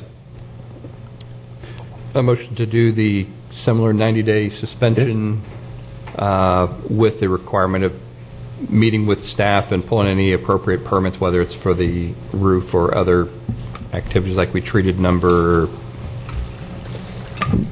Similar to the Clark property, I think it was 90 days to pull permits, 6 months to get the work done. Staff, is that your recommendation? Yes, that's our recommendation. Yes. Okay. Does that reflect your motion? Yes, sir. Second. Got a motion and a second. I'd like to just go ahead and give them the opportunity to remove it from the list for 90 days, and then let's see what happens versus the contingencies. But we've got a motion on the floor. I won't be supporting the motion. Is there any discussion? All those in favor of the motion to delay for 90 days and require a building permit and the work be done in 6 months. And the reason why I say that, Commissioners, is because this isn't a homesteaded property. He's not living in it, so he can't do owner-builder like he normally would. This is one of those situations where he's got to hire a contractor to get the work done. It's just a little more onerous. Sure. And so that's why I'm not going to support the motion, and I would support taking it off the list and giving him 90 days. But some of this other stuff is just a little bit much for me. But with that said, we'll call the question. All those in favor say aye. Aye. All opposed, no. Nay. Okay, you're on the list. Wasn't able to get you removed. You've got 90 days to get started with it. Pull your permits, and 6 months to get it complete. Okay. Okay. Thank you, Mr. Gibson. That motion passed 4-1. Commissioner Davis dissenting. Next. Next property on your list was item number 3, address 4886 35th Avenue. Throughout the whole process, the owner was Dwanika Driston. And the new owner, as of March 31st, is Johnny Lee Johnson, who was just up here at the podium. And he got that with a quitclaim deed. It's an unsafe single-family dwelling, roof rot and disrepair, interior disrepair. Received a letter from an engineer indicating that the structure can be saved. Actually met the owner out on site just the other day. And his interest is rehabilitation, removing all the deteriorated areas, and also probably putting on an addition. So he has been pretty aggressive. You can see in some of these first pictures where he had people out there clearing the land, cleaning up the property. So I feel he's going to be committed and take care of this project. Okay, so what's your recommendation on this one? Recommendation is the 90-day to get permits and 6 months for completion. So moved. You good with that? Yes, sir. Okay. Got a motion for the 90-day extension, building permit, and 6 months to get it done. Is there any further discussion? Thank you. I got a motion from Commissioner Solari and a second from Commissioner Flesher. Any further discussion? Seeing none, all those in favor say aye. Aye. All opposed, nay. Motion passes unanimously. Thank you. Thank you. Yes, next. Yes, the last property is property number 4 on your list. This is our recommendation to remove this from the condemnation list. The address is 4635 39th Avenue. It's in the estate of Terry Reese Williams. What staff wants to do is take a little bit more time to try and reach out to the owners a little bit more. The owners are currently in North Carolina. One owner has responded he's in prison, and he indicated do with the property what you want to do. But we'd like to reach out because I'll show you some pictures. The structure is, this is a before and after. Someone's gone out there, and I don't know who, mowed the grass, did a little bit of maintenance. It's a simple rectangle structure. Also of note, back in 2006, it received a Board of County Commission SHIP loan for about $37,000. So the interior was redone. That's a 2006 roof that's on there. It was brought to our attention through some of the neighborhood associations. So it's our intent to reach out and see if we can find an owner for this or do something with it. Okay. That's just remove this one from the list then? Mr. Chairman, move we remove this from the condemnation list. We've got a motion from Commissioner Solari, and I'll second that. Is there anybody here wish to speak on this one? Seeing none, any further discussion, Commissioners? Again, this looks like it has electric meter in there. Is it? Do we know if it's occupied? No, it's not occupied. Not occupied. Any further discussion? Seeing none, all those in favor say aye. Aye. Aye. All opposed, nay. Motion passes unanimously. Yes, Stan. Mr. Chairman, if I could just recap. And then they'll need to be, I think the attorney's office will need to work on the appropriate resolutions because there are different voting and so forth. But two properties to be deleted entirely from the condemnation list, the item that we just had, number 4, and the first item actually that we looked at, number 2, Williams property. We will report back to the board on that one. Then we had 2 items to move forward with without a condition, and that was number 5, Wild. There is the option, of course, for emergency stop. And item number 7, Smith. And then we have 3 parcels with a 90-day to get permit, 6 months to complete the work. That was number 6, County Clark, number 1, Gibson, and number 3, Drism. And that's the recap. And I don't know, Mr. County Attorney, if you also need authorization on the resolutions to have the chairman sign them. I guess my question for Bill and for Stan is, you're going to need resolutions. Do you want to just have one resolution for the ones to be done now and one resolution for the ones that have the 90 days and 6 months, or would you like 5 separate resolutions? No, no, the first option is perfect. Okay, so at this point, all the motions have been made, but I think would be great is to just kind of clean it up from a housekeeping perspective would be if we have a motion and a second and a vote on the items to move forward for demolition. That'll be resolution number 1. And the second resolution will be then to move forward for the 90 days and 6 months, which will be a second resolution as opposed to having 5 separate resolutions. So that would be what I would look for from the board. And Stan and Bill, correct me if I'm wrong on that. Well, we made all the other motions, so I'll just go ahead and ask and make the motion to have 2 resolutions, one for the 2 properties which we've condemned, and the second resolution to reflect the 3 properties for which we've given a 90-day extension to get the permit done with the 6 months to complete the work. Yeah, and because the rest of the action, remove the other ones. We didn't know an action is necessary. And I'll second that. Okay, I got a motion from Commissioner Solari to direct exactly what he just said, and a second from Commissioner Zork. Is there any further discussion? Seeing none, all those in favor say aye. Aye. All opposed, nay. Mr. Chairman, well, I have a captive staff audience here on demolition. If you could look back on 12th Street behind Life for Youth Camp, there was a significantly damaged structure due to fire that was working its way in the process, and there was an insurance hold that they needed to resolve some insurance issues. I don't know the actual street address, but it's probably like 7900 12th Street. And then also on 16th Street, west of 43rd Avenue, there's another significantly damaged structure from fire on the south side of the street, kind of hidden back from the road. You don't see it, but that one actually caught on fire earlier in the year. And if we could look at where those need to be, if they're the one on 12th Street, that fire was at least 2 years ago. So I'm hoping by now they've resolved the insurance claim issues. And I haven't driven it in the last. And it might not be an insurance claim. It might actually be an arson investigation that they're going through too still. Okay. So, but yeah. Right. Yeah, we're familiar with both properties, and if it's okay with the board, we'll just give you all an update by email. Sure. Okay. Yeah. Okay. That concludes that one.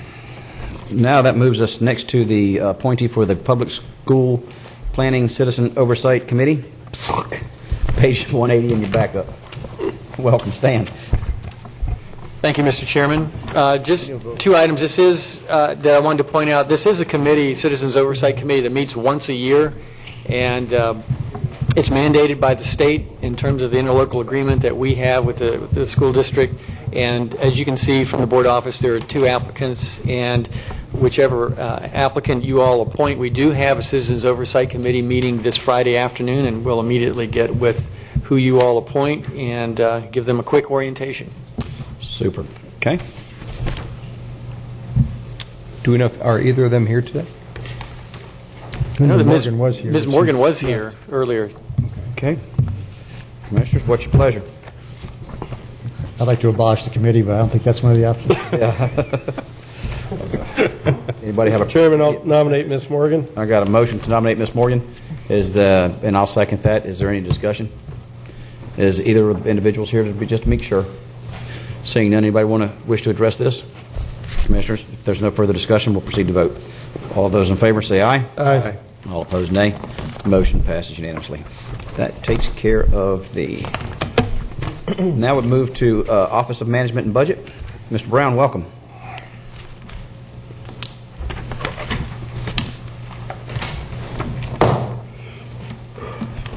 Thank you, Commissioners. For the record, Jason Brown, County Budget Director again. I have with me today from a staff side Jennifer Hyde, our Purchasing Manager, also our Financial Advisor Ed Stoll from First Southwest. We also have Andy Lafear from Regions Bank, who is the recommended award, and Mark Mustian from our Bond Counsel. So they're here to bail me out if I get in trouble. Basically, in February, the board approved moving forward with the potential refunding of our current land acquisition bonds. These are the land acquisition bonds authorized via referendum in 2004 for $50 million. They are outstanding at the current time at about $26 million.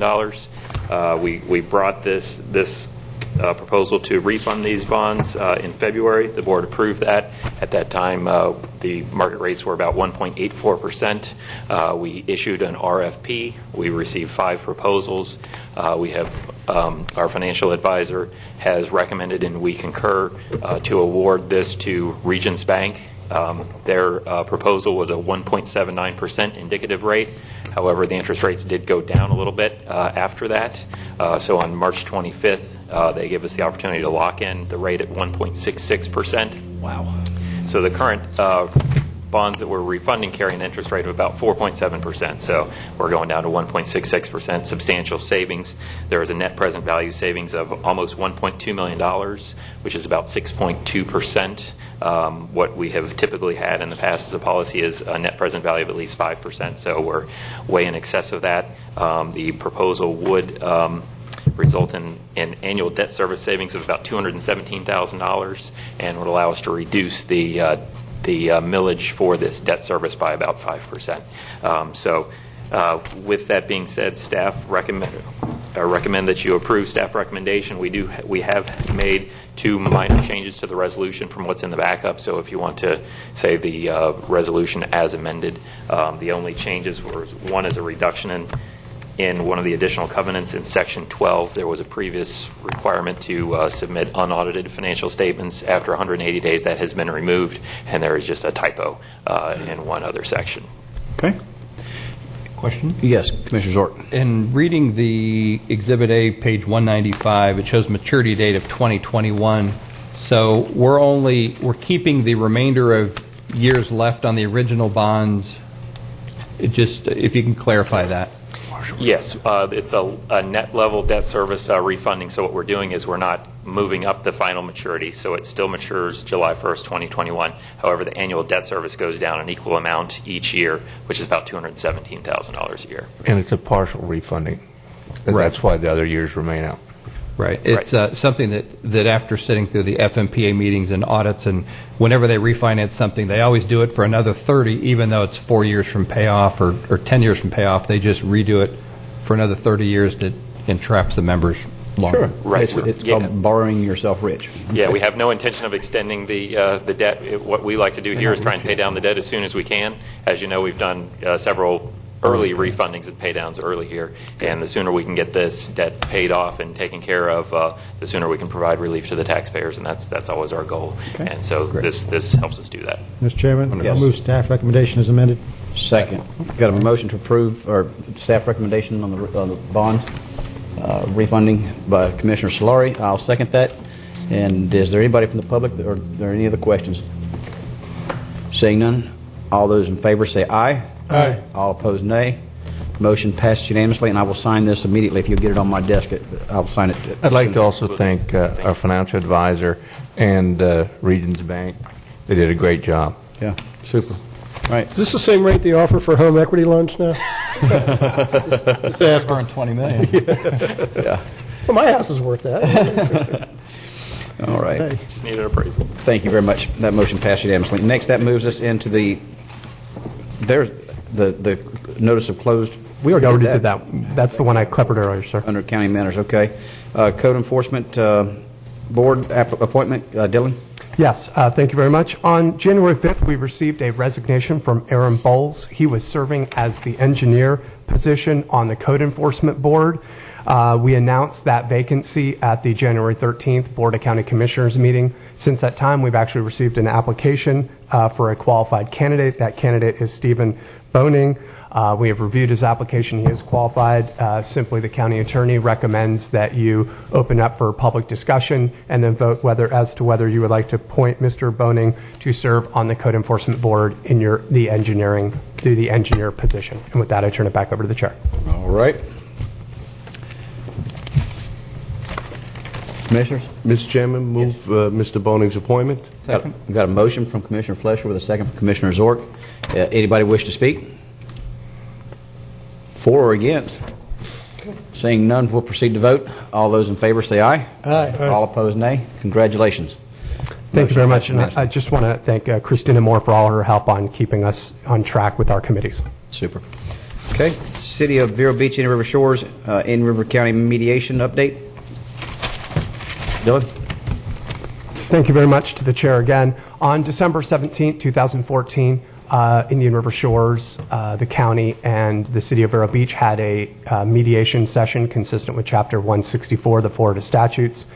In that mediation session, the parties had tentatively agreed to a interim mediation agreement that was approved by all the entities that were involved in the process. I want to thank Commissioner O'Brien. He was the representative from the board who had attended that December 17th meeting. Since that time, the interim mediation agreement has been extended through May 15th by all of the entities. I know the parties were seeking to get another mediation session roughly around May 1st. I've received communication from Indian River Shores, from the city, and from Carlos Alvarez, our mediator, that they would like to schedule the next meeting for May 1st. That is a Friday, and they would like to have the meeting at the Town Community Center. I indicated to them that this is certainly something I wanted to bring back to our board to make sure we were able to meet that meeting and attend and have a representative available. Like I said at the last meeting, Commissioner O'Brien was there at that meeting. I believe maybe one or two additional commissioners just attended in the audience. So today I'm just seeking direction from the board as to whether you are agreeable to having the meeting on May 1st and whether you would select a particular representative of this board to attend that meeting with the representatives from the county. Commissioners, on this, Commissioner O'Brien, whenever he was chairman, had assumed this, I don't want to say position, but was pretty much spearheading it, and I didn't see any need to change horses midstream. So therefore, I chose as chairman to keep him in that same capacity. With your indulgence, I think that's a prudent thing to do at this time. Now, if nobody objects to that, okay. And how about the date? Go with that? Just, Mr. Chairman, just for the board, May 1st is approaching the occurrence of mayhem, and so just the board should be on alert that emergency services may be activated and the sheriff's department will be on standby for mayhem. But other than that, May 1st is a suitable date. We'll try to make it work and keep everybody on point. All right. I've got a motion from Commissioner Flesher, and I'll second that. If there's no further discussion, we'll proceed to vote to have Commissioner O'Brien be our point person on this, and then to approve the date of May 1st. All those in favor say aye. Aye. All opposed, nay. Motion passes unanimously. I want to thank you very much. I'll bring a notice item as the item gets closer, just to make sure that the public stays informed. All right.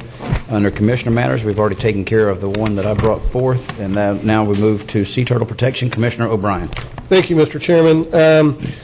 Recent code case was held, and the code board, I think, was kind of put in a bind where they had to vote in a way that didn't adequately protect the sea turtles. And in your backup is the sea turtle protection ordinance, and it's very clear in there that the board's position is that no artificial light illuminate any area of the beaches during the period when sea turtles are nesting. And in a couple of spots in the ordinance, in section 932.092 F, and then section 4D, it references window treatments, and the wording is for windows that face the ocean. And the discrepancy in the code case was that there were lights visible on the beach during the nesting season, but they were emitted from a window facing north. And because our code reads windows facing the ocean, the code board voted in favor of the resident and said there wasn't a violation because the windows weren't east facing, they were north facing.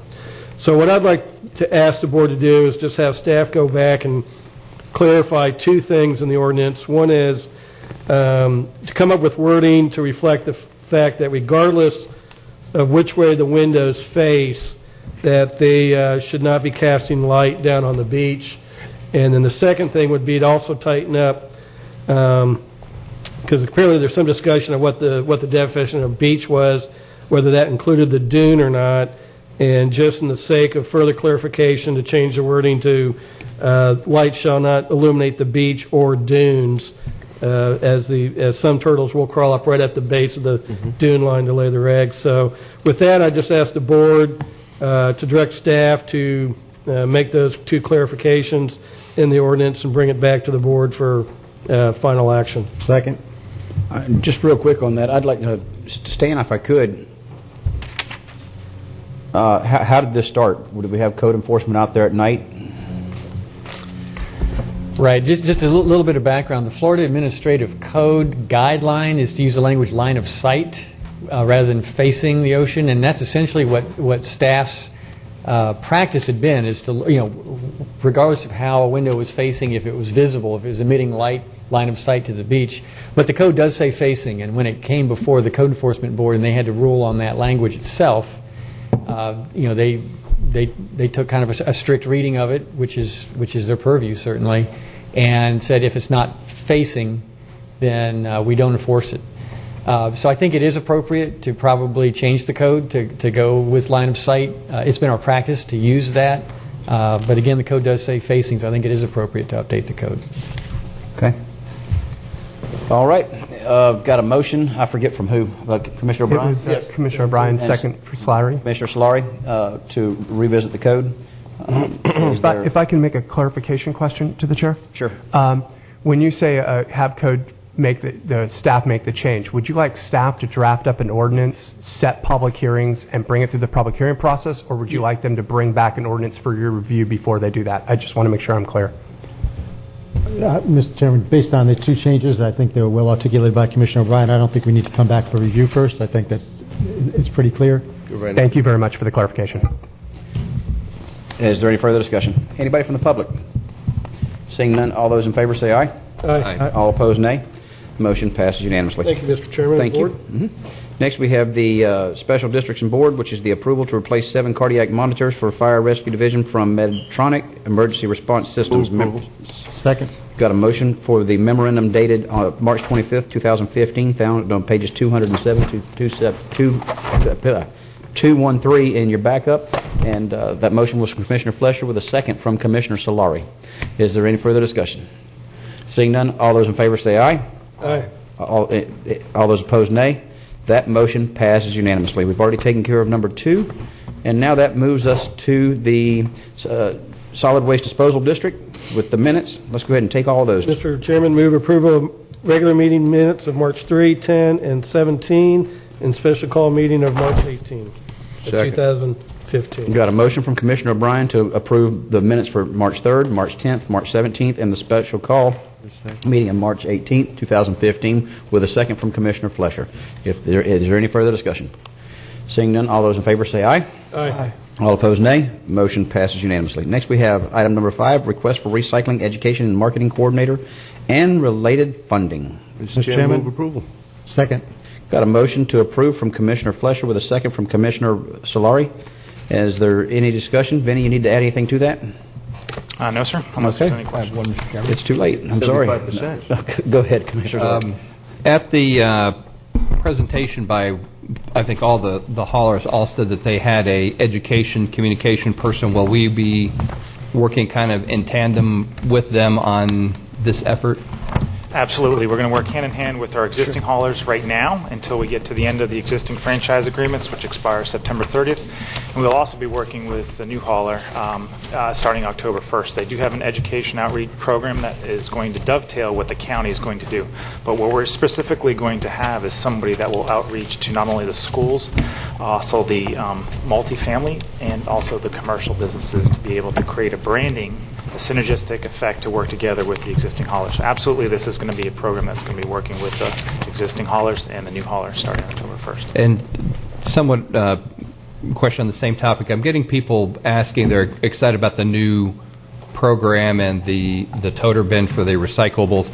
Is there a way we can have either like a countdown of they want to know when are they going to show up? And I said, well, good question. I don't know. Obviously before they start, but I don't know if it's going to be the day October 1st when it starts, or when does the Right. We still have some background work to do, and we're working right now with our consultant to clear up some of the language with the draft agreement to make sure those modifications are acceptable by Waste Management. Our tentative plan was to come the 14th. We need a little bit more time, so I think we're going to come to the board on the 21st with that agreement. So once that agreement is finalized and if approved by the board, then really there's a small window. In order to get all the carts in place, that order has to be done May 1st. We're being told by the manufacturer of the carts.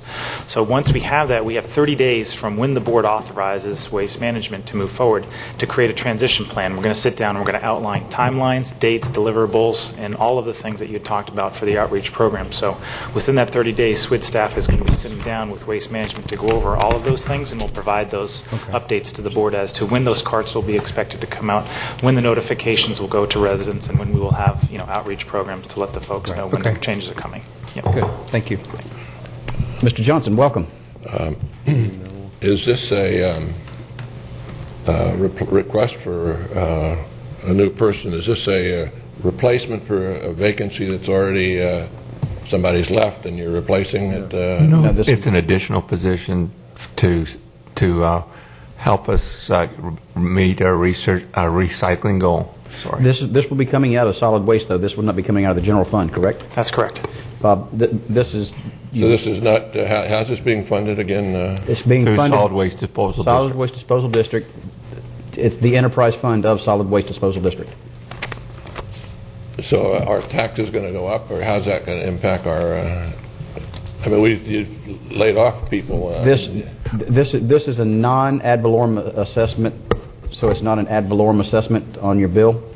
This is through the Solid Waste Disposal District, and this position will be funded. And the main thing is that we heard whenever we went out to bid with this entire project was that just a lot of people didn't know, and the education and outreach side of it. And this is, as you may be aware, even with the fertilizer issues, this board has chosen a lot more education than regulation in this process, and this is just following true to form. Is there a job description already for this person and how much they're getting paid and so forth? It says Vanna White-esque, and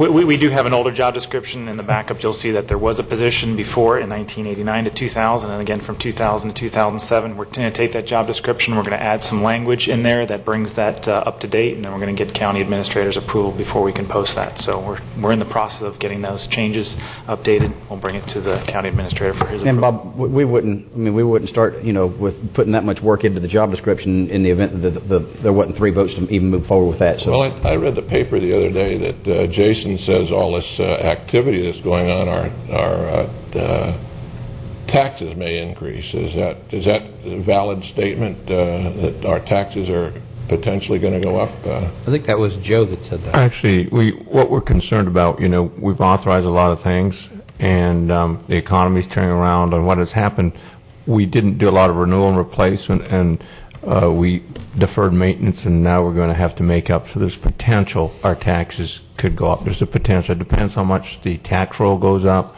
and other issues. Well, we spent a lot of time and effort during the economy, the downturn in the economy. It seems like we ought to learn how to live within our budget. We do live within our budget. And to answer your question on this position, it'll be around a $49,000 position that we're requesting. This, when we came back to the board a few weeks ago, we reduced residential collection costs 37% for the subscription and commercial 8%. So the public is going to see a savings because of us going out to bid if they have garbage collection. This is an outreach program to help us educate the public on how to recycle so as we can meet our 75% goal. No, mandate. Let's quit calling it a goal. We're being mandated to do that. So you're right. You're totally correct. A mandate to meet it 75%. I mean, we've already determined that through this reorganization, we weren't going to reach our 75% goal. So I mean, I'm not sure why we need this person. We're going to make every attempt to meet that mandate. Bob, we were one of 13 communities that got called out. Good luck. Well, then we'll need it. We'll certainly need it. Is there any further discussion? All those in favor say aye. Aye. All opposed, nay. Motion passes. Thank you. That's it. If there's no further business to be transacted at this time, I now declare this meeting adjourned.